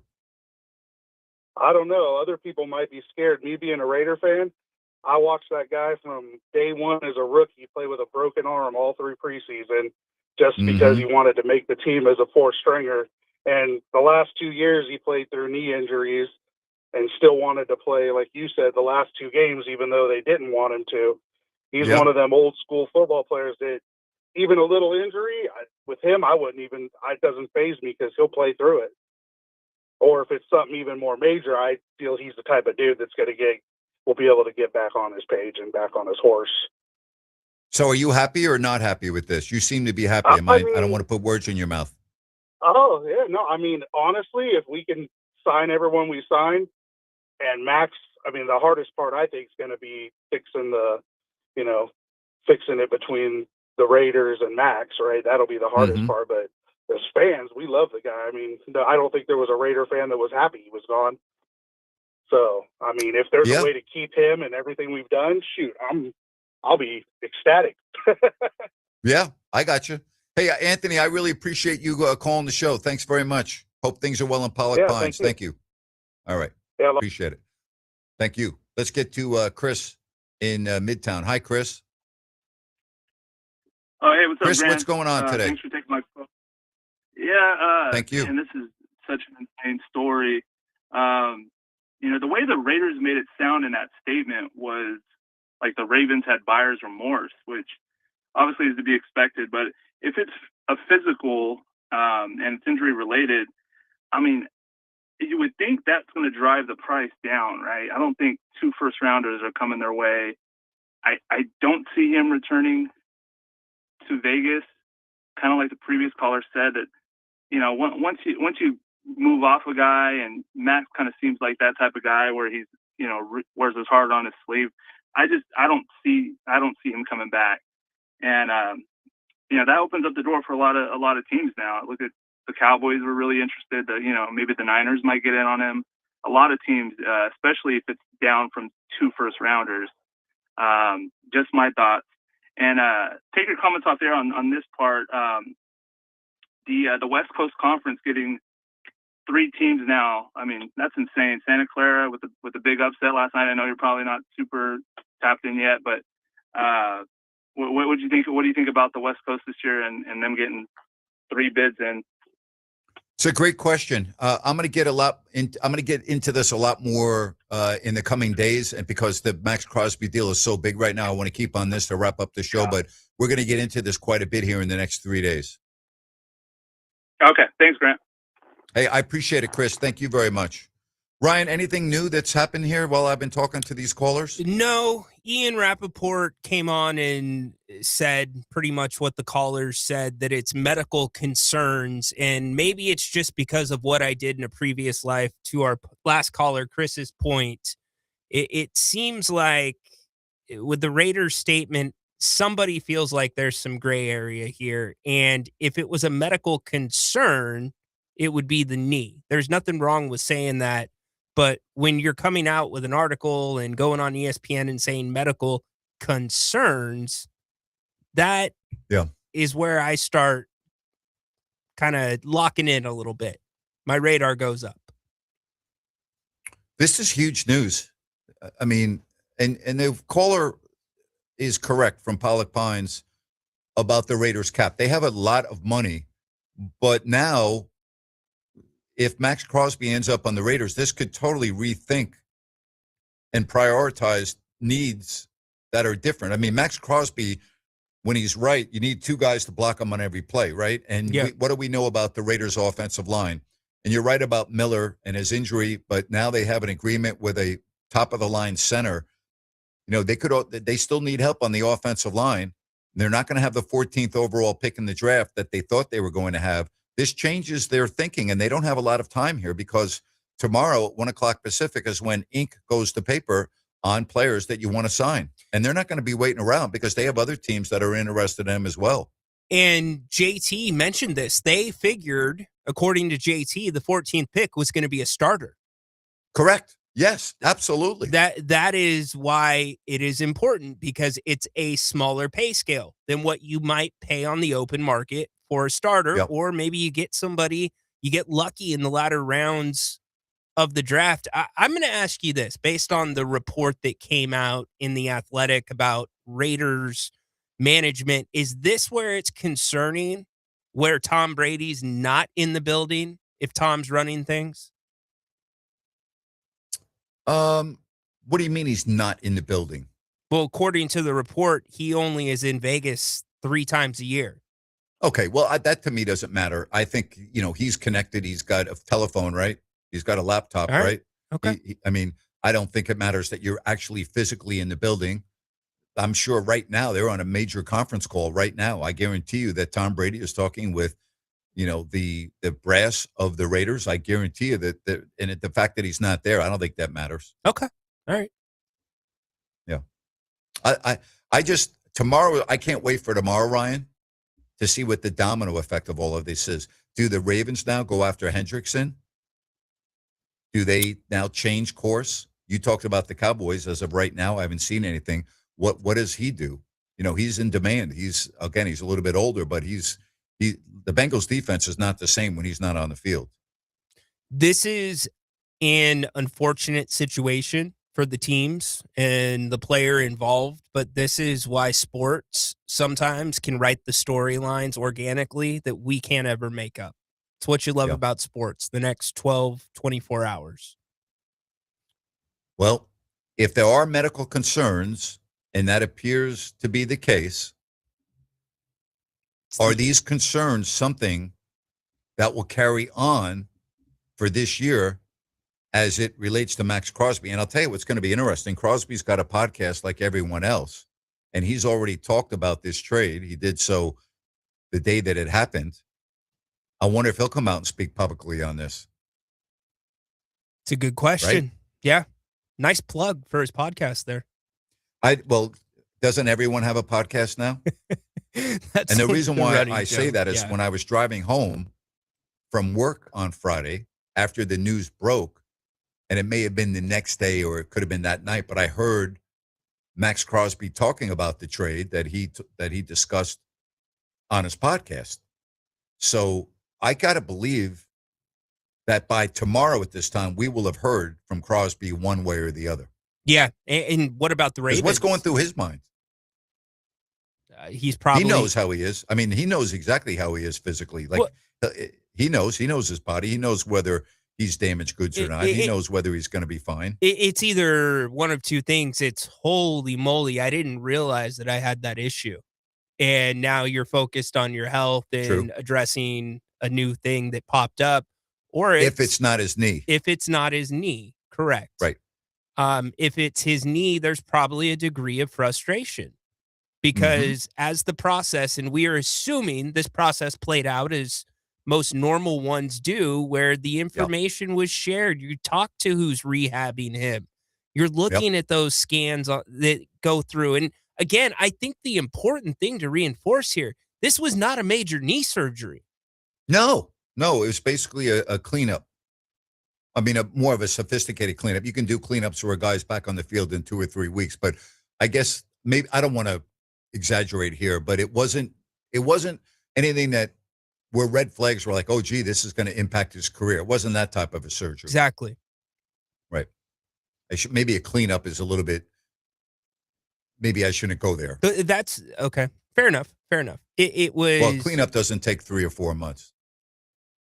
But the reports are after the surgery and everything else, the prevailing thought was this was not going to have an impact on his career moving into the future at age 29. Correct. Wow. I'm going to be on after the Kings game on YouTube and X, so we will have the postgame show. The Kings are playing tonight against the Indiana Pacers, and as I said, you really would rather lose this game than win this game. We have more breaking news. Yes. Jerry Reynolds is probable for the postgame show. I know. He did text me earlier, and I'm very happy about that. Probable is better than questionable, and it's a lot better than doubtful. That means he has 75% chance that he will join me. You're off tonight, so I will take over. And even if I have to go solo, I'm very confident in my ability that I can do it after watching you go solo. I'm thinking if Ryan can do it, I can do it. What do you think? You think I can handle it? That is 100% perfect logic in the use of common sense. Oh, my gosh. Wow. Boy, what a show today. Man, breaking news in the last hour. Wow. So tomorrow we will talk a lot about the NFL because at 1 o'clock Pacific is when ink can go to paper. And there's going to be a lot of interesting developments between now and then. Tomorrow, Olden Polonies will be on at 4 o'clock. I'm trying to schedule a time for Buck Martinez to talk baseball in the World Baseball Classic. Yes, we've got a lot going on. Appreciate the heck out of you. So fun being back in this chair again. My thanks to Rhino for filling in me yesterday. We'll be back and do it all over again tomorrow in 21 hours from now. Post-game show again on YouTube and X, the Kings and the Pacers. My thanks to JT the Brick and for Rhino and Sacktown, Grant Napear saying so long, everybody, and thanks for listening to the Grant Napear Show on Fox Sports Sacramento. Bye-bye now.